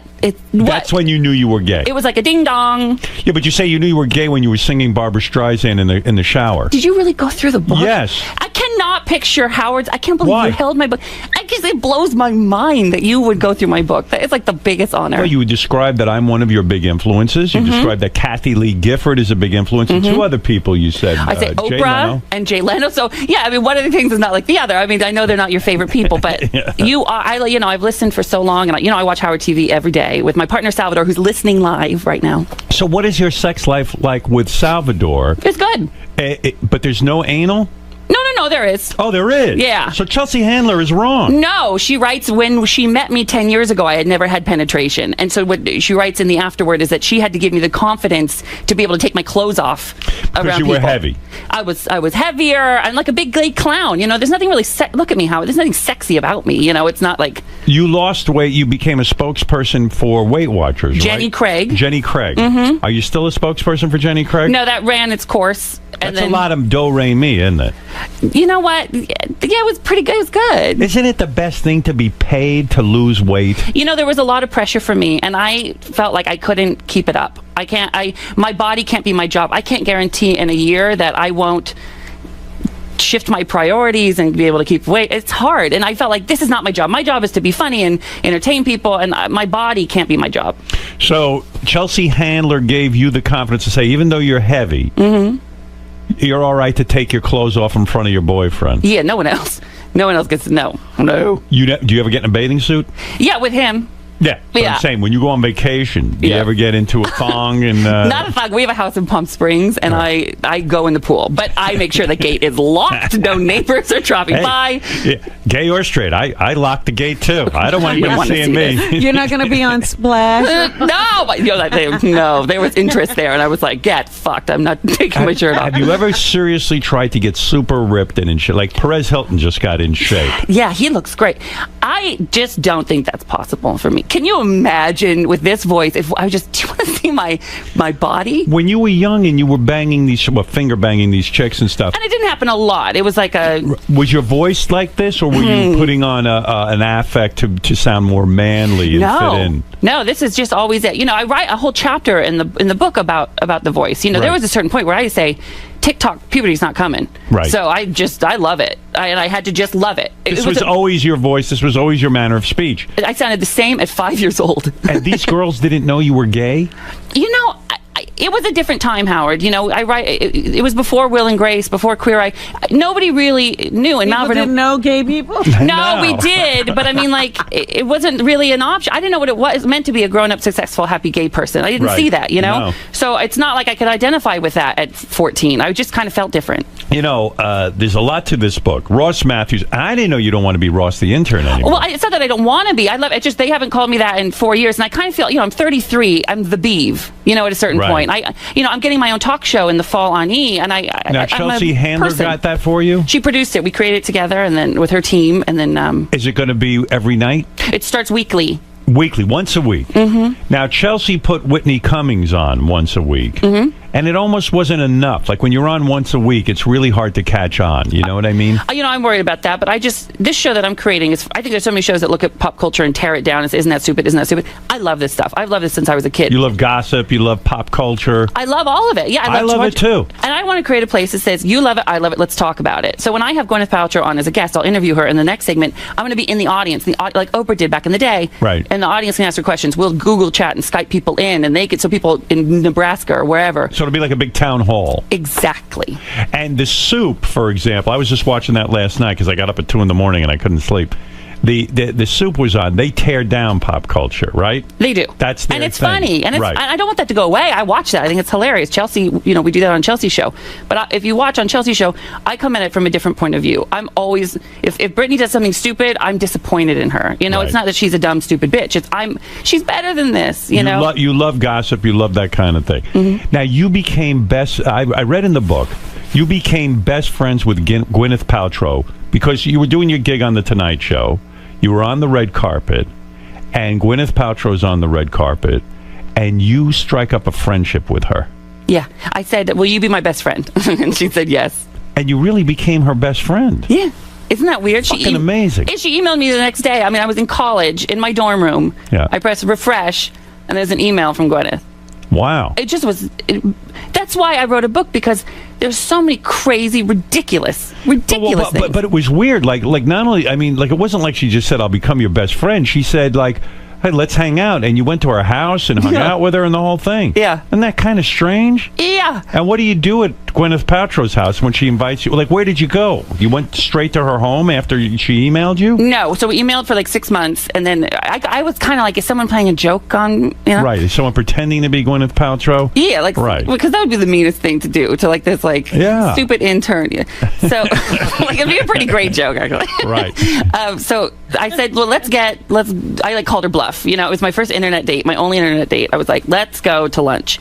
And so I go up to, we went to the Ivy, and I didn't pick it. I didn't know what the Ivy was, but it's a big like fancy celeb thing. That's where celebs go to eat. And get their picture taken. Right. Yeah. So I walked up and I said, it's the reservation's under Gwyneth Paltrow, and he said, she'll be here in a minute. And I was like, this person's good. Right. They did their homework. Yeah. And all of a sudden I'm like standing there thinking, and I see Gwyneth Paltrow. What? And I think, holy fuck, there's Gwyneth Paltrow. Is that somebody who you worshipped? Was that somebody who you... Oh, when Brad Pitt thanked her at the Golden Globes, when he won for 12 Monkeys, supporting actor, he thanked Gwyneth Paltrow, and that's the first time I saw her. And I said, who is that? That's you my loved type. her. I loved her. Gay men love beautiful women. I want to French braid her hair. I want to like get in there and just play with it. Yeah, what is that? I don't know. I can't figure it out. Gay men love to be friends with gorgeous women. Yeah, we do. Why? It's not that you fantasize being her life. You just appreciate her beauty. Yeah, but it's not so much gorgeous. Like, I love a BBW. I worked at Lane Bryant. I love a big boned, thick, hearty Midwesterner gal. I like that too. You got fired from Lane Bryant. I think it was. Because What you stole. did you do? He stole. What did he steal from you a Lane designer? Bryant? You're ruining it. I can't believe you What do you know mean I'm this. ruining it? You wrote that in your book. I know, but I wrote it in a room, and now it's going out. I can't believe you know that. Lane Bryant is a store for heavy-set gals. Yeah. And you worked there, and they fired you because you stole what? Well, I had this new... Giant panties? I mean, what would you steal? I know, and it's so pathetic that I had to put it in the book. It's just so mortifying. So I had this new manager come in. She was trouble. This new manager. She smoked. You know, she swore. And so she was like really badass. And one day she just started putting stuff in a bag and walked out and was like, fuck the corporate man. I was like, yeah, fuck the corporate man. Right. So she was like, you should take something. I'm like, well, this is a store for plus size women. I don't know if they're... She says, well, there was those pajama bottoms you liked. I'm like, I did like those pajama bottoms. They were like a charcoal. That's pretty manly. You liked a woman's pajamas. Listen, the saddest part is And they're big. they fit perfectly. So I thought, hey, so I put it in my bag one day. I was like, she can do it, I can do it. Sure. Walked out, and the next morning I got a call. Can you come in? I was like, great. I got free pajama bottoms and another shift. So I walked in, and there was like a bald guy waiting for me. Oh, boy. Yeah, they said we caught you on what camera? What would you say if we said we had footage of you walking out of here? Oh my God. I squealed like a pig. So that was on your permanent record. They didn't call the police or anything. I just had to bring the pajama pants back. But they took away, like, I had at that point, like, reached a level of seniority. I had, like, the keychain around my wrist. But did you say to them, hey, that woman stole stuff too? I didn't squeal, but I know that she got fired. She did too. I So think she got caught. They pressed charges. I think they had, like, they were building a case. Well, she was stealing, like, bags and He was bags on of a shit. regular... I got sucked in. It's like when you Wow. drive behind a semi and it just sucks you in. So get back to Gwyneth Paltrow. Okay. In your book. Ross Matthews has written a book called Man Up, Tales of My Delusional Self-Confidence. And you know, Howard, I'm so proud of it. It's really, really funny, this book, and there's stories like that, but there's a thread throughout that, you know, I define man up, really. You were talking about my voice and everything. I define man up as you are what you are, what you are. You got to love what makes you different and celebrate it. If you spend time hating what makes you different, and this is not just a gay story. Right. It's whatever. Your hair color, your skin, your nose, bad teeth, you know? You will just waste so much time. Use it to make you stand out, and things open up for you. Did you ever think you wanted to become a woman? No. No. Because of your voice. No, Did and of people course, ever say to you, oh, you must be transgender? People say that online a lot, that like I'm a post-op or a pre-op, and I have plenty of trans friends. Listen, I'm so okay with myself that if I were trans, I would embrace it. Do you have big balls? No one wants to hear about it, but I'm fine. I'm good. You have big balls. Yeah, it's like all good. Because people assume your voice is in a high register No. if you're like who's got tiny balls. No. But you have good. big balls. Wow. And big, thick penis. I understand. You've heard. People tell me. No, is it it's true? good. It is? You have a big penis. Not like huge. I'm fine. 6 I'm fine. inches? No, yeah, right there. Right? Good. Fabulous. Nobody wants to hear about my penis. Nobody. I've heard 7 inches. You heard that? You must let's go with that. You must have a lot of money, and I'll tell you why. There's a guy who works on my staff. He partied with you in Miami or something one night. Mike, yeah, I ran into him. Yeah, high pitch. And I freaked out because, I listen to the show and I love it. Right. I knew exactly who he was. He said you had the entire penthouse floor of this hotel in Miami. It was you and a bunch of dudes all hanging out. I knew you were going to bring this up. This is not the case. It sounds so like... He said you had the whole floor. I mean, that's a very expensive proposition to take out a whole floor. Listen, I don't splurge very much. I come from a really, really... a farm town. My dad was a mechanic. My mom just retired. Okay. I don't spend a lot of money. Right. But I've been working for 12 years, in entertainment business. And I started living in like a 2-bedroom cockroach-infested shithole apartment when I was on Leno, making $300 once a month. I mean, nothing. Right. I remember one time when I first started on Leno, and it's not that they didn't pay me, I just didn't know to ask. Right. When I first started, I was like, I got to get a job. So I went to Starbucks. I brought a resume in to apply at Starbucks. And they go, I love you on the Tonight Show. When I was like, fuck me, I can't. What am I going to do? Yeah. How do you work at Starbucks if you're on the Tonight Show? Exactly. So I was like, back to the drawing board. So I've saved a lot of money. I'm really proud of myself. Are you a millionaire? I think if you add things together, we're close to that. Yeah, I just bought a house, and it's that's the big level, and then we have that little house in Palm Springs, and I just sold my house and made a lot of money. Where do you make the bulk of your money? Stand up? I don't do stand up. I have like a big overall deal at E. Right. The talk show, if all goes well, I'll be good there. Right. The book, if the book does well, I'll do well. Did you get an advance for the book? I did, but I took a smaller advance, so if it does well, I do well. I believe in it. You should have taken the bigger advance. No, I got a really good deal. Chelsea Handler published it. Oh. And I'll talk to you. She built it. She's like a mogul. She is. What does she do? She sees somebody who's got some talent, and then she gives them a show. She really, not a lot of comics do that. I've been very lucky. Jay Leno has done that for me, where he said, come on my show. Right. There you go. Take 7 minutes and run with it. Right. And Chelsea, saw me and saw that I was becoming very popular on her show. Right. And said, I think you're funny. Let's do something with you. And she lets me guest host her show when she's not there. When's the last time I late night hosted that? That's very generous of her, actually. I'm so fortunate. I love her. Do you hang out with her? Yeah. What do you do for fun with her? And then we'll get back to what you do with Gwyneth Paltrow when you're hanging out with her. My beautiful, I'm like in a blonde, beautiful sandwich. Right, yeah. So what do you do with Chelsea Handler? Where do you go? We don't slumber party all the time, but I mean, if we see her, it's like dinners. We were just in New York together for the upfronts for East. We went to a nice dinner and then went and tons of celebrity, really good. So I was dying. It was really good. So you're a guy who hangs out a lot. That's how you kind of get around and get to network. You network. I never network. I live on the east side of LA. I don't go to Hollywood shindig parties. My partner and I watch Howard TV. I drink a Pinot Grigio, and I'm in bed by 10 o'clock. Perfect. I don't like all that stuff. Are you going to get married to this partner? Salvador, yeah, we are going to get married. We're not engaged or anything. I'm not going to do it till I don't want to willy-nilly. I'm very traditional. I want kids. I'm not going to do it till I can get married. And I'm not going to do a fake marriage. Get married, but it's not real. It's got to be real in California. They're not, they're confused out there. It's not legal yet. You think California would be the place where there would be gay marriage? There was for 4 months or so, and they took it away. But, I really believe Supreme Court is going to do something right. Maybe they probably won't make it federally, but I think they'll overturn. What does Salvador do? Salvador's a wardrobe stylist. I see. So you got this life together, but you won't get married here in New York because you want to get married in California. That's where I live. I see. And I don't want to get married here and then go to my state and have my state think of me as a second-class citizen. I just don't like that. You and Salvador never orgy at all? No. You never bring another guy into the bedroom? No, we are so, boring. No. We like trivia in Palm Springs with senior citizens. I see you as a power bottom. Am I right? No. You're not? No. Bottom. Everybody power bottom, Robin. I see you as a power bottom, too. Hi, Robin, by the way. Yeah. Hi, I love you. No. You're not a power bottom? Everybody thinks, because of the voice. The voice is the most it's feminine. Throwing me off. I know. So are you a top? Are you a power top? Not I don't give it. I like, come here, I gotta give it to you. Anyone aroused? Anyone back there? A little hard, but not that much. Nothing wrong with that. Man up. So that's right, man up. I like the title of your book. In other Thank words, you. the definition of a man doesn't have to be one definition. It doesn't have to be John Wayne. It doesn't. And you know what? I am a man. I take care of my family. I work hard. I make my own living. I'm self-made. Right. You know, the cover of the book on purpose was pink balloons, light blue background. It's feminine. It's, I was going to say masculine. Not so much. But I mean, like, it is... there's no way really to define it. And you know what? Mainstream people are taking this message.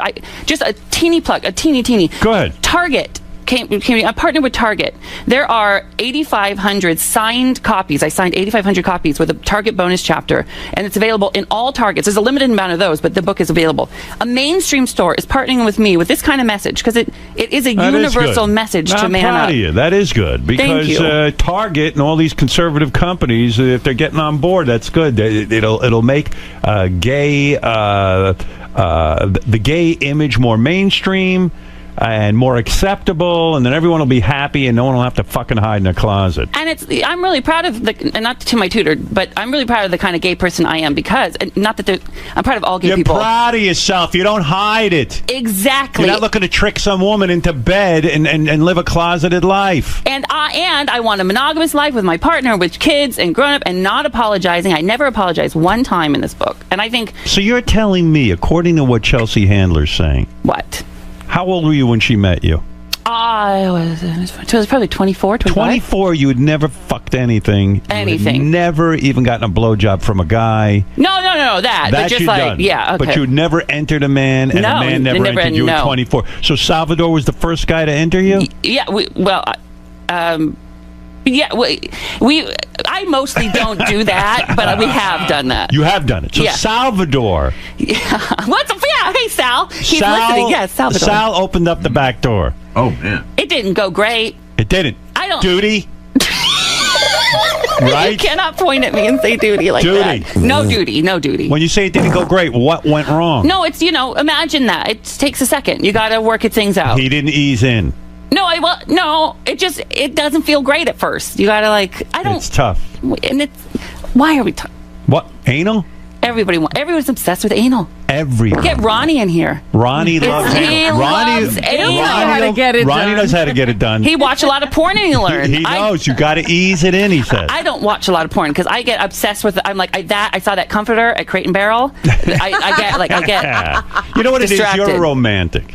Ding dong. You don't even like to think about sex. Now are you totally nude in front of Salvador? Oh, or yeah. You take your clothes off? Come and get it. Right. Look at this. Is Salvador overweight? No. Is he a twink? I'm so proud of you. Is he a twink? Yeah, I think he's thin and he's lean. He's tall. He's a little taller than me. He's a twink. He's very gorgeous. That's your thing. We you know who we love? Who? Salvador is obsessed with Beth, and we've never met her. Well, of course, everyone loves Beth. Look, there's my Salvador. Oh, yeah. Yeah. Anyway, so please tell her we said he's hi. a power top, this guy. Oh, he's a tower top. Absolutely. And he might be cool. You mix and match things. You just, whatever works. Now, how are your parents with all of this, with Salvador and everything? The old man into it? My dad died about 10 years ago. Oh. Right? Yeah, so you described when you were young, your dad would take you hunting. Do you think he was trying to macho you up? No, I think he was trying to expose me to it. The last chapter in the book. Duck hunting. That didn't go well. You said you sat there and read romance novels. I know, I read Little House on the Prairie. So your dad takes you for a manly day of duck hunting. And I'm reading about Half Pint and Nellie Olson. Now, the old man must have been like, hey, dude, pick up that gun and shoot something, kill something. Yeah, and I did. But, Do you think he was trying to make you into a heterosexual? Do you think he had some sense that you might be gay and he was trying to make you manly, so to quote unquote? He might have had a clue. But, we did, before he died, we were out, we were celebrating. He never met Salvador, sadly, but we had a wonderful relationship. He was cool with everything. He was great. Great. He defended me to a friend. You read about it in the last chapter of the book. I put that chapter last on purpose. Yeah, what did he say to that friend? He just said, yep. Yeah. And we know what yep means, Yeah. Mm-hmm, he defended me. My mother I talk to her 8 times a day. You got to support her? No. She's retired. She's built in. She's great. Perfect. She's wonderful. And she's not a burden to you. Nobody's a burden. Nobody's a burden. Oh, yes, they are. Nobody's a burden to me yet. No. Right. And I don't think I could support. I'm not that rich. Get back to Gwyneth Paltrow for a second. Oh, gladly. So you meet her on the red carpet. I want to understand how you do this, because I'm the worst at networking and sort of being friends with famous people. I'm not good at it. I was on The Tonight Show a couple months at this point. I wasn't networking. This is not schmoozing to get an Oscar-winning best friend. This is, I love this woman. Tonight Show sent you out to the red carpet, and there's Gwyneth Paltrow. You get the email from her. She becomes your friend, and then you decide to go to the Ivy for dinner. Yeah, and so she shows up, and we had been emailing like literally for 6 months. Right. And all of a sudden, like, it hit me, like, fucking Gwyneth Paltrow. This was a sign that you had made it. No. It was just that she was there. It was just so beyond. I was still that. Were you nervous? Yeah. So I told her, I said, I'm really nervous. And she grabbed my hand. She goes, why? And I was like, you're Gwyneth Paltrow. She said, give it 10 minutes. You'll be over it. And I was. And like ever since then. And you two sit and gossip and talk about what's going on in Hollywood. Not pop really culture. Hollywood, but my father was ill. Her father was ill. I didn't really know anyone else who was going through that at the time. I see. And that really, So that's what bonded you. Mm-hmm. But yet, she was cruel. She says to you, she takes a look at your belly and points at it and says... She said that one time, She pointed at your belly and she said, what's going on there? No, you read that. She said, what's going on there? See how that's different? Yeah. Well, she knew what does she mean by that? Well, I had put on weight. Right. And, she was right. And so I lost some weight. See, I think that's a loving thing to do. People would say it's cruel. It's not. But I think it's kind of nice to say to somebody who might be having trouble with their weight, hey, what's going on there? And the way she did it, she followed it up with like, I love you. I just want you to stay around forever. What's going on there? Did that inspire you to lose? Yeah. It did. Well, yeah. I mean, it's nice to hear that. So you go over to her house? Yeah. We hang out with that dude from Coldplay and the kids and everything? Not like a lot, but I was just there. Last time I was at her house was she had a Christmas party. Well, that was a good party. Who was there? Madonna? No. Should I talk about it? Yeah, of course. Or will I never be invited back? Who are you talking to, Ross? Yeah, I'm talking to myself right now. He's talking to his inner publicist. You caught me, Robin. So when you go there, it's a lot of celebrities? It was like the governor's ball at the Oscars.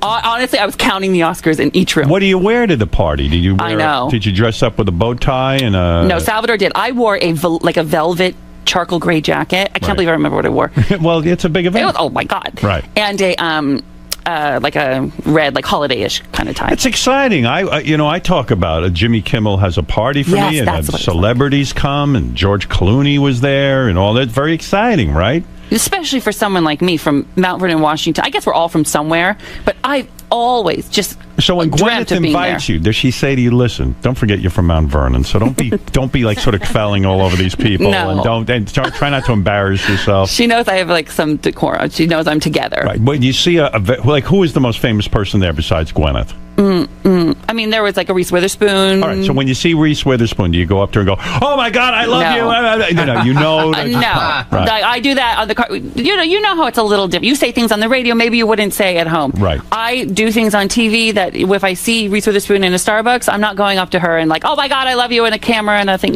Now, so Reese Witherspoon's there. You go over and you have a nice conversation with her. Yeah, it was very nice. We talked, and we had met before, but I was like, it was nice. We got to sit by the fire and chat. Now, you love pop culture. Do you, like everyone else, did you go on the internet and watch Reese being arrested and yelling at the cop? She's a lovely girl who's been always nice to me, but I watched it like 4 times. Yes. I think I watched it 10 times. I mean, it's the greatest piece of tape ever. You got to separate. There's the pop culture and the people, and like you have to find that balance. If you get to know them, Now, what do you think of Gwyneth Paltrow's problems? A lot of people are rebelling. They're for some reason. What is this backlash? There's a backlash. They named her the most beautiful woman in the world. Then people are angry with her because on her website, she described her lifestyle and it would cost like $10 million to live that lifestyle. People are having Gwyneth Paltrow backlash, right? Are you aware of this? I read about it on the blogs. And right. I mean, I've always loved her, and I'm lucky enough to know her. She's like one of those famous people that not a lot of people know who she is, and her. Right. You don't really see that a lot. And she's a really good girl, a really good, sweet, sweet. When you go over her house, woman. is she ever in a bikini or anything? No, I've never seen her in a bikini. No one ever goes to the pool and hang out? Where do you hang out? People don't invite me to pools. They No don't. one wants to see me by a No pool. one wants to see you by a Then pool. he'd have to get into a suit, Yeah, right? they invite me to Christmas parties where you can cover up. We can eat. We eat. Oh, the food was ridiculous. Now, are you heavy right now, would you say? I would like to lose 20. Yeah, I'm not my heaviest What by are you any eating means. that's putting the weight on? You know what happened is, right now, I planted the seeds about 8 months ago, writing a book, creating the show. I'm working on my process. Too and busy. it's like, it's hibernating. You're just in this room working. I'm not going to the gym. You're I'm eating sitting what's a lot. available. I'm reaping the benefits now. I mean, the show is coming out. The book is here. Yes. But I didn't get to focus on my health. What about getting one of these desks where you have to stand up and then you seen put a that. treadmill right under the desk? You want Sounds like an asshole kind of desk. I don't want that. You don't fucking- want an asshole desk. That's an asshole desk. Can you imagine? Oh, yeah. Checking your email and huffing and puffing. Fuck. Too much. So when you get your life back in order, you'll hit the gym and you'll do the whole thing. I know that I've got this. I mean, I did have to go shopping for some new clothes, but it's just you're living. Not at Lane Bryant, I hope. No, you're I wouldn't banned. show my. There's a picture of me there. Well, Ross, listen, don't call him Ross the intern anymore. You can call me whatever you want. No, Howard. don't call him Ross the intern anymore. It's Ross Matthews. The book is Man Up, Tales of My Delusional Self-Confidence. And don't miss Ross doing stand-up. Well, it's like a show. You're like Liza with a Z. This is Ross with an S. Okay. What do you mean? I do. Well, Liza sang. What do you do? Well, I'll sing if you ask me, but I come out there, I do pop culture stuff at the beginning. I bring some of the stories in the book to life. I tell stories that aren't in the book, really funny stuff. Right. I go play a game show with the audience. I'm in the audience for Q&A, and then I stay and sign every last book. Are you nervous up on stage? Not nervous. This is the first time I've done a show like this, and I'm working on it, memorizing it. But it's funny. I'm proud of it. I'm not nervous. Right. And when you plan a show like this, does somebody give you feedback to make sure that it's funny, to make sure that it's Did good? you workshop this? You work it out? Here's the deal. Workshop? I know. Yeah. I have a best friend from high school who I think is so funny, and she writes with me, and she's like my barometer. I test things with her. If it's funny Right. to her, it's going to work. If she likes it, that's it. Mm-hmm. Right. And the book is good for anybody who's gay, who's straight. In it you describe... That covers everybody. It covers everybody. I love that. Yeah, thank you, Howard, that you even looked through it. I'm so... I like you write about your love of football, that you're trying to tell, although you're a Seattle Seahawks fan. That's a little bit gay. Don't you think? They're gonna make it. They're gonna be the NFC champions this You think year. so? I do know. I know for a fact. And you point that out because a lot of people think if someone's gay, they're not a fan of football. That, in other words, that's too masculine a thing. Do you. Whatever you are, just do you. Do it and be proud. Proud of it. Own it. Why am I yelling, Robin? Because I think I know. Are you Getting me having worked trouble up. hearing? I pumped you up, I think. Yeah, you get me all freaked out. By the way, I was also curious to read that when you went in for your job on The Tonight Show to be an intern. Yeah. You had a hole in your pants, in your crotch. Yeah, I was. that by design? In other words, you're trying to turn them on? Look at this. Look at this. You want me? No, I got it at a thrift store, and it was $7, and it was olive green, and it had a hole in the crotch. Right. And so I spent the whole night before learning how to cross my legs like this, like a lady, like a neon knee. Yeah. So, because there's my nards. My dad would say. I always thought Jay dressed a little gay. When I used to do The Tonight Show, when Jay's not on camera, he wears denim on denim. He wears a blue denim shirt with denim pants. If you mix denim, you're not gay. I promise you. Oh, is that right? Oh, I thought maybe. Oh, I see. That's not gay. No. All right, then he's all man, right? Quote unquote. Listen, Ross Matthews' book, Man Up, Tales of My Delusional Self. You do love Jay. You know, he's really good. He came to my. He gave you your break. He did, and he came to my Target book party the other night. We had a big shindig in Hollywood, shut down Sunset, big thing. Right. And he got up there and spoke, and he said how proud he was, and if he had a son, he'd want his son to be just like me. Gwyneth Paltrow there? No, Gwyneth was in London. Chelsea was there. Chelsea Handler was there. Jackie Collins was there. Lisa Rinna was there. People How's were those there. lips? Lisa Rinna claimed she fixed her upper lip, but she looks from good. what I saw in that Celebrity Splash or whatever it was. Apprentice she's doing. Apprentice. But the lip is bigger than ever. No, it's tamed. Bullshit. You're bullshitting. No, she looks great. Stuttering John tried to get into your book party? No. Yeah. You didn't let him in, I hope. I would have loved to have let him in. Yeah, well, I'm sure you should have. You overlooked him. All right, listen. You've said it all. I'm so happy to be here. Happy to have you. I've heard about power bottoms and power tops. Twinks. I've heard about twinks. I've heard about anal. I heard more about anal than you heard from me. I've heard about duck hunting. I've heard about your life with Gwyneth Paltrow. Finger banging. Finger banging. You put your finger in a girl. I know, and I didn't understand no one was enjoying it. Right. No one enjoys that. When I do it, at least. Who was the guy you were? Who was the guy you say in your book you used to beat off to when you were a young man? Was like a. Well, I don't think I'd say beat off, but I love Mark Paul Gosselaar. No, there was somebody else. Justin Timberlake, I love. Yeah, you ever beat off to him?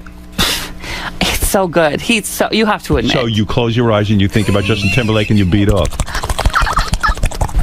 Right?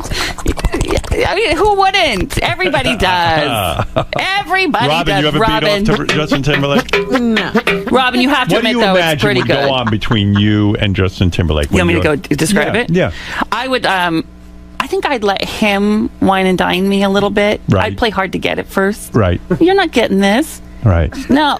Oh, that's sexy. That's why I talk sexy. Right. You're not getting this. So he takes you out to dinner. Yeah. Then he says, "Hey, let's go back to my aloof. place." I'm real aloof. You're drinking wine, Yeah. Justin Timberlake. So you don't see it like you see him as, "Hey, he's already gay." In other words, in your fantasy, I didn't think or about are that. you That makes it seducing better. him? Oh, wait. In other words, he thinks he's straight. So, yeah, hold on. Let's change it up. Yeah. So I take him out. Right. What? No, we run into each other at a restaurant. Go ahead. So he doesn't see it coming. Go ahead. He in his straight life run into me. Right. And I just derail it. Go ahead. Hey, you're Justin Timberlake, aren't you? Right. Can I buy you a drink? Like that. He goes, "Oh yeah, sure. I've seen you on the Tonight Show. I've seen you on Chelsea Handler." We get a little tipsy. Right. I'm gonna keep the party going at my place. You want to come? Uh-huh. I can't pull this off, can I? It's not going well. That's the move. I would never make that move. That's the most forward I've ever been in my life. Right now with you. So now you got Justin Timberlake in your house. Mm-hmm. You give him the roofies. Yeah. Hey, hey, what's that? Little powder in the He leans forward. He kisses your neck. Howard, if you make me hard this early in the morning. All right. Well, See, I told you no one wants to hear about No. First, it's a joke. Hey, come on, let's jerk each other off. That's fun. And then 2 seconds later, Hey, let's play this game. You take your dick out. Robin, that's some seduction. That never works. That would never work, but I would love it. He's the dream. He is Justin Timberlake. Yeah, that's the guy. Robin, you have to admit it's pretty good. I mean, I think he's a good performer, but he's not my type. We wouldn't have to fight over him. Have you ever tasted your own sperm? Never. People Benji do has. that. Oh, they do that in the porn. Yeah, Benji eats his own sperm. I don't Fucking eat disgusting. it. I don't eat it. I said I put my. Here's a gay man telling you he doesn't even eat his own sperm. It's gross. That's gross. It's gross. You should give it a shot. It's gross. Do you eat Sal's? You do what you got to do. I don't look forward You to it. swallow Sal's sperm? I have, yeah. Right. His sperm you'll swallow, but not your own. No. I didn't. I was curious. No. I was curious. Nobody looks forward to it. That would never even occur to me. You had a woman on here once who, it was her sugar. You remember her? Yeah. Oh, yeah. The lady who eats sperm out of rubbers. That even grosses me out. We watched it twice, though. All right, listen. You've said it all. You probably said too much. Probably. Really. I know. Well, congratulations on the book. Thank you, Howard. I'm very proud of you. And listen, it's very exciting when somebody's book comes out. And it's reason to celebrate. It's quite an accomplishment. Thank you. Thought you'd have a book? I did. Oh, you did? I think I was the only person. You're the only. No one else did. I knew I would have a talk show, but no one else ever thought it. That's right. And now here in the fall. That'll be on E. It'll be on E. And if people want the book, I built a website called Read Man Up, where you can order it from Amazon, Barnes & Noble, Target. They're all there. And I just Fair think... enough. Yeah, it's really funny. I'm really proud of it, and it has such a great message. Not to be a total cheeseball, it's not saccharine, but I want to put something good out in the world. And I look forward. I don't have kids yet, but when I do, and they're in a bookstore one day, I want them to open this and go, "My dad wrote this." I'm really, really proud of it. All right, that's good. That's a smart Well, when man. he has children, is he going to adopt, or are you going to artificially inseminate? No, he's actually going to have a baby. He's having the baby. He's got the voice. I think he's got the uterus in the womb. I got one of those uterine implants. Yeah. What are you going to do? You're going to adopt? I think we're going to adopt. We may do one of each, but I think first we're going to adopt. I have a Maltipoo and a Chihuahua, and I couldn't love them anymore. I couldn't love them more than I do. Right. So I think within a baby, I will love them as much as I would love anything. So I really want. We're going to do that with the next few years. Good for you. I'm proud of you. I wish you luck with that. Howard, thank you. Listen, the only thing your child might be embarrassed by in that book is the fact that you stole from Lane Bryant. That's insane. That's the stupidest fucking thing. All right. Anyway, Ross Matthews, everybody. The book is Man Up, Tales of My Delusional Self-Confidence. And if you want to follow me, can I do my Hello Ross is my Twitter and my tweet? Why are you not? Oh, Hello Ross, at Hello Ross? At Hello Ross. My last name, Matthews, has one T in it. Right. Oh, everyone gets it wrong, so I just said Hello Ross. Is that the name of the TV show? Mm-hmm, that's the name of the TV show. All right, real good. All right, Ross. Good seeing you. And, Thank you. We'll be back right after these words. So, Ross. Yes. Obviously, you've done the show before, but you listen every day. Yeah. So the times where you actually get to sit across from the man himself are few and far between. What goes through your mind when you first sit down on that couch? You know, the first 5 minutes is just sort of settling in that it's happening, that you're there, that he's there, that this is real, you know. And then obviously there's a moment where it just kind of goes away and it becomes really fun. But then the most awkward part is when it's over and like he's very nice to stand up and talk to you, and all you want to do is stand there and talk for like 20 minutes, but you fight it. I got the fuck out of there. I was like, he's probably like, where'd Ross go? Why did he leave so fast? But I don't want to be the guy that lingers with Howard Stern. Well, thank you so much for your time today, Ross. Man Up, that's the new book. What? Good luck to you. Thank you so much.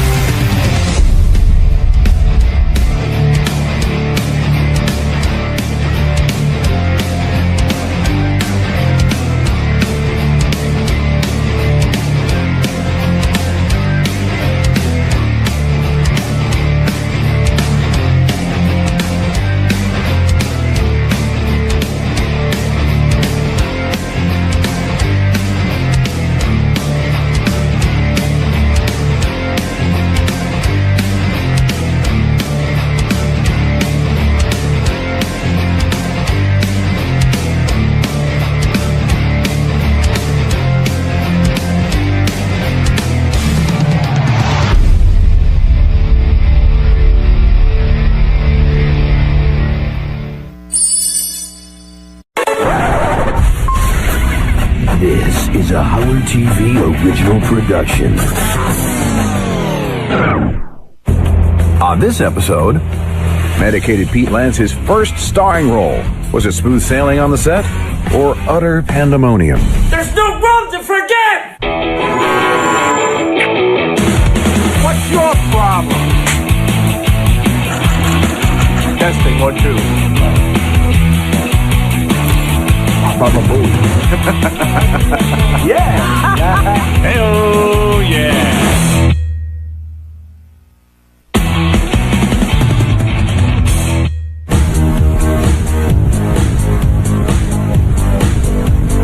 You know, there's been a lot of whack packers over the years who have entered the quote-unquote film business. Remember the original Bigfoot? The big giant guy? He went out to Hollywood to try to make it. And of course, Eric the actor. Now Medicated Pete, he's the latest. I got this film role because the director found me. I answered the email, and then we corresponded back and forth ever since about the role. When Pete was here, he became Medicated Pete. He became a regular fixture on the show for a long period of time. So it didn't surprise me at all that Hollywood would come calling and have him be a lead actor in a feature film. I was very proud of him. Also happy that he wouldn't be standing near me. The movie was about a guy who gets poisoned at some random party that he's at. He only has a small amount of time to live, and in that time, they're frantically trying to find out who poisoned him. It's a remake from the 1950 film Dead on Arrival. The character I played, his name is Frank Bigelow. He's a real party guy. He's a real ladies' man. There are a lot of similarities between the character Frank Bigelow and myself, Medicated Pete. After he described to me what the movie was about, I was like, yeah, I'll take this role, no matter how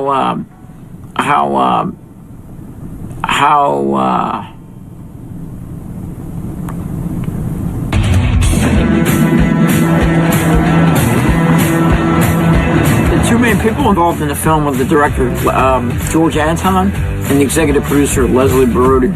I'm ready for Peter McCartney, the actor. We're gonna make a movie.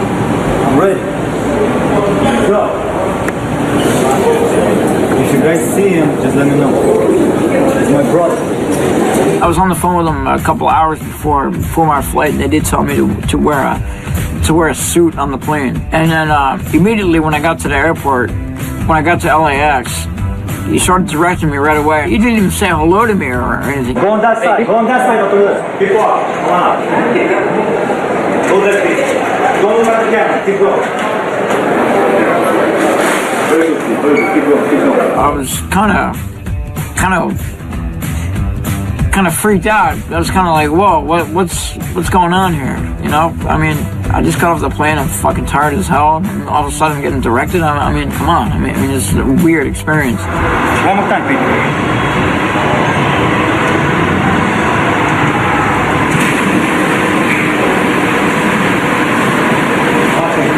I would have liked a little heads up beforehand, but I took it all in stride. You know, I was like, what the fuck is going on here? But I was like, okay, so I went along with it. It was a whirlwind experience. This movie was a ultra low budget film, not a lot of money. The agreement of the film was for me to get a flat fee up front and then a 10% gross payment from the proceeds from the profits of the film. Would you prefer that rather than a check? Would you prefer that I, go with you to the bank and get that cash, or would you prefer cash up front, or? Yeah, I just rather would. Well, I mean, if the check can, if I can get the check and I can have it cash tomorrow, then I would appreciate that. This is a tragic mistake, but it's one that many in Hollywood make during their first venture. You think that your project's going to be huge and all you want is a piece of that and you're set for life.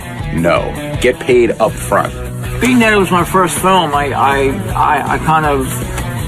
kind of felt okay with it because I didn't know how to take it as far as the money was concerned, so I just agreed with everything. Gee, I wish he'd asked me about that. If I was Pete, no offense, Pete, but I would have gone for upfront money instead of back end.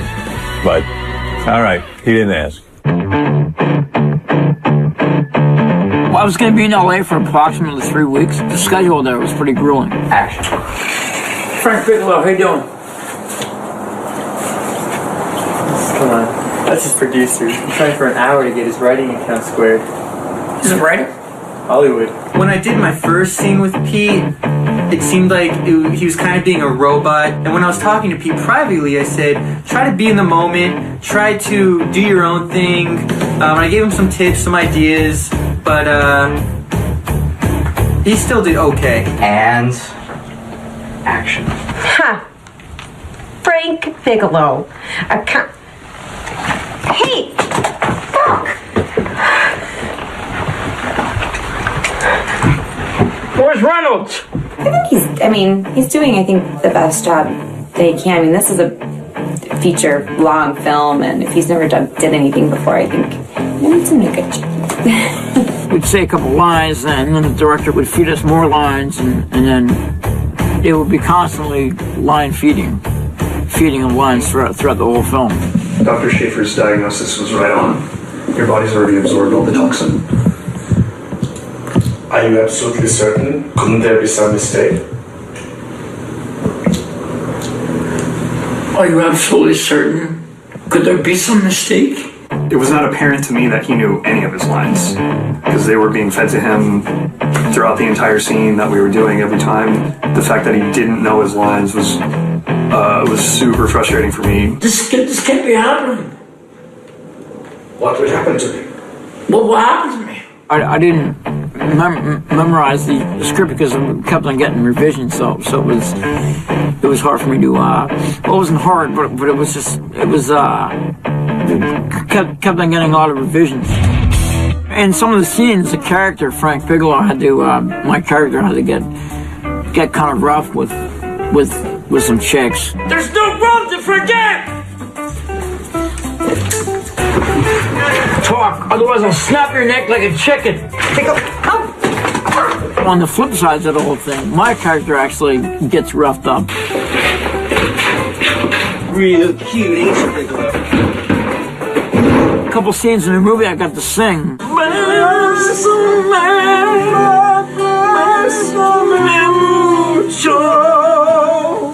I did get to show my pecs off, and I do have a manly chest. We can move on to the next one, alright? Moving on.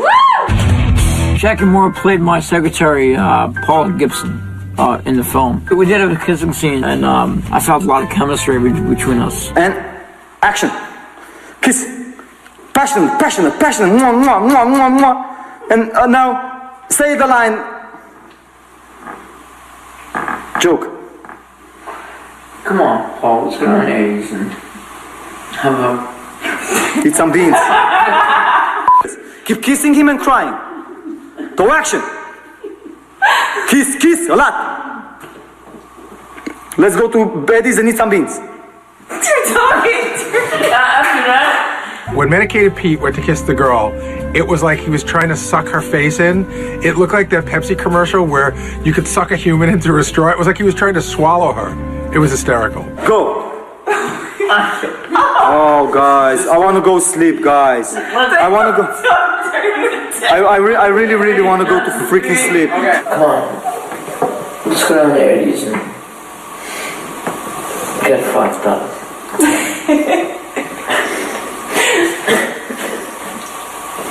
This poor actress that was forced to make out with Pete, you could not pay me enough. I'd rather do like a full bukkake gangbang scene than make out with Medicated Pete. I kind of popped the boner. So you popped the boner. Okay. That's a natural reaction. And I was kind of embarrassed about it, but you know. Was she embarrassed? I think she was. Yeah, maybe. She was hiding it really good. I couldn't tell. She's a very good kisser, so very horned up just talking about her, actually. Getting to the set one day, Jackie's nowhere to be found. For whatever reason. For one reason or another, she just wasn't there. From what I understand is the girl, shortly thereafter, her makeout scene with Pete, ran away, and we've never heard from her since, and quit show business. Or, I don't know, she left the production. I guess you heard what happened. She signed on to another project, and so can't do that. A lot of chaos happened because of that. There was this big change in the film. It affected my character. It affected me performing for the rest of the film. So we go from first time he's in the doctor's office finding out that he's poisoned and he's going to be really sick, and then next shot, casino, and then strip club, and then he goes back to the hospital. A lot of different things had to be going on, and a lot of different scene changes. So now Samantha's playing my wife, Maribel. I'm confused. Let's have him down. He is just falling face down or something. With the face on the side. I'm confused. I don't know what's going on. George Anton is from Romania. He's got a Romanian accent, and it's very, very hard to understand him sometimes. I'm already stressed out. So after this guy mess around with him all the time, I'm already stressed out. You shoot from here. You're gonna turn the camera just like that, and you're gonna be right there. You're gonna be right here, and you're gonna be right here. Guess what? You also learn that lesson. That's gonna be Jack, right? The second line. You wanna hear? You're gonna be right here, and you're gonna be right here. That's how it goes. Something like Dave. I'll blow that stupid video spot up. All right? Okay. So Dave, right? Now you're putting Yena's back. The way it came across was real. It was a turnoff. You guys do this on a regular basis? Give me better acting this time. No. You have to listen to me. Nah, give me a chance. No. Alright, that's good. I cut to the white shot from that. That was the overacting. It was tense between him and the cast and the crew. It was him against everybody else. How we talked to the rest of the crew, put everybody down. No laughing. No laughing. I'm almost up there. Now ring. Cross. No, close the door. Picking it up. Ring. Yeah, of course. People are paying early. I am the director here, the only one director. And everybody else is in charge with what, when, and where. That means what the props are, what the makeup is, and all the stuff. Okay? And I am the only one wondering about why. Why? Because at the end of the movie, when everybody's gonna watch this film, I am gonna be the only one. Directed by George Anton. George had a breakdown on set at one point. I flew this man from New York to act. I don't need anybody to tell me how to make this movie, okay? And this money spent here, you guys came for free, spend gas. It's got to be a good film to be made. I'm making a good film. The whole 10 days that I shot until now, I got in a can. 10. Number 10 footage. Martin Scorsese. That's what I got. Anybody who fights me on set, there cannot be two directors on set. That's what I learned in school. It's impossible. I will give my director chair to anybody right now who can complete this. I'm serious. Because they cannot be, it's impossible, because the directing comes from the imagination. I studied the script, I have it since 2010. I am studying this writing since 2010. That's a lot of years, about 3 years that I'm sitting on it. That really pissed everybody off, and we're all like, what's going on here? I understand one thing, okay? Yeah. You are tired. This is a long 9-day shoot. I think I got this, right? Okay, so please go in, rest with them. No, I don't need rest. We're gonna direct the scene. Thank you very much. Please go in, okay, and go to sleep. Thank you. You can sense a little shock and surprise when Leslie pulled George off, and I think everybody got a little taken aback by it. Your attitude, I will do my ass. I will let my ass behind up these people against you, and I need to neutralize it somehow. I will not forget my voice. I'll just direct very calmly, and I'll keep. I was told that's how it goes in the movie business, but you need to communicate better between the director and the rest of the staff. So there's definitely a big communication breakdown there that could have been dramatically done a different way. I know I pushed hard, and I apologize to you guys if I have the feeling from the actors that they're not behind me. I would not direct this. I believe you guys are behind me. I believe the actors are behind me, and if that is the answer, I would like to give me a chance. Give me just one chance, like the Braveheart says. Give me just one chance. It was not a good experience at all, as far as working with a working relationship and how that went. Are we on board on this? Yes. Let's do it. Yes. Okay. Yes. All right. So let's get back to where we were. After his meltdown, George seemed to hold back on his eccentric kind of directing style. But, he eventually did get back to his old habits. And action lines, please. I don't think Eugene realized. Now, don't have plums in your mouth for this one. Forget about the fucking phone. You cannot do that. Oh, my wife. Dancing, active. Say again, it's not active enough. I don't like it. You guys are not dancing enough. More dancing, like dancing, but music. Give me music. Oh, look at that. Last. Whoa. Not like this, crazy. But ass. The shooting schedule was very grueling. It was like 15 plus hour days and no days off. That's the hardest I've ever worked before.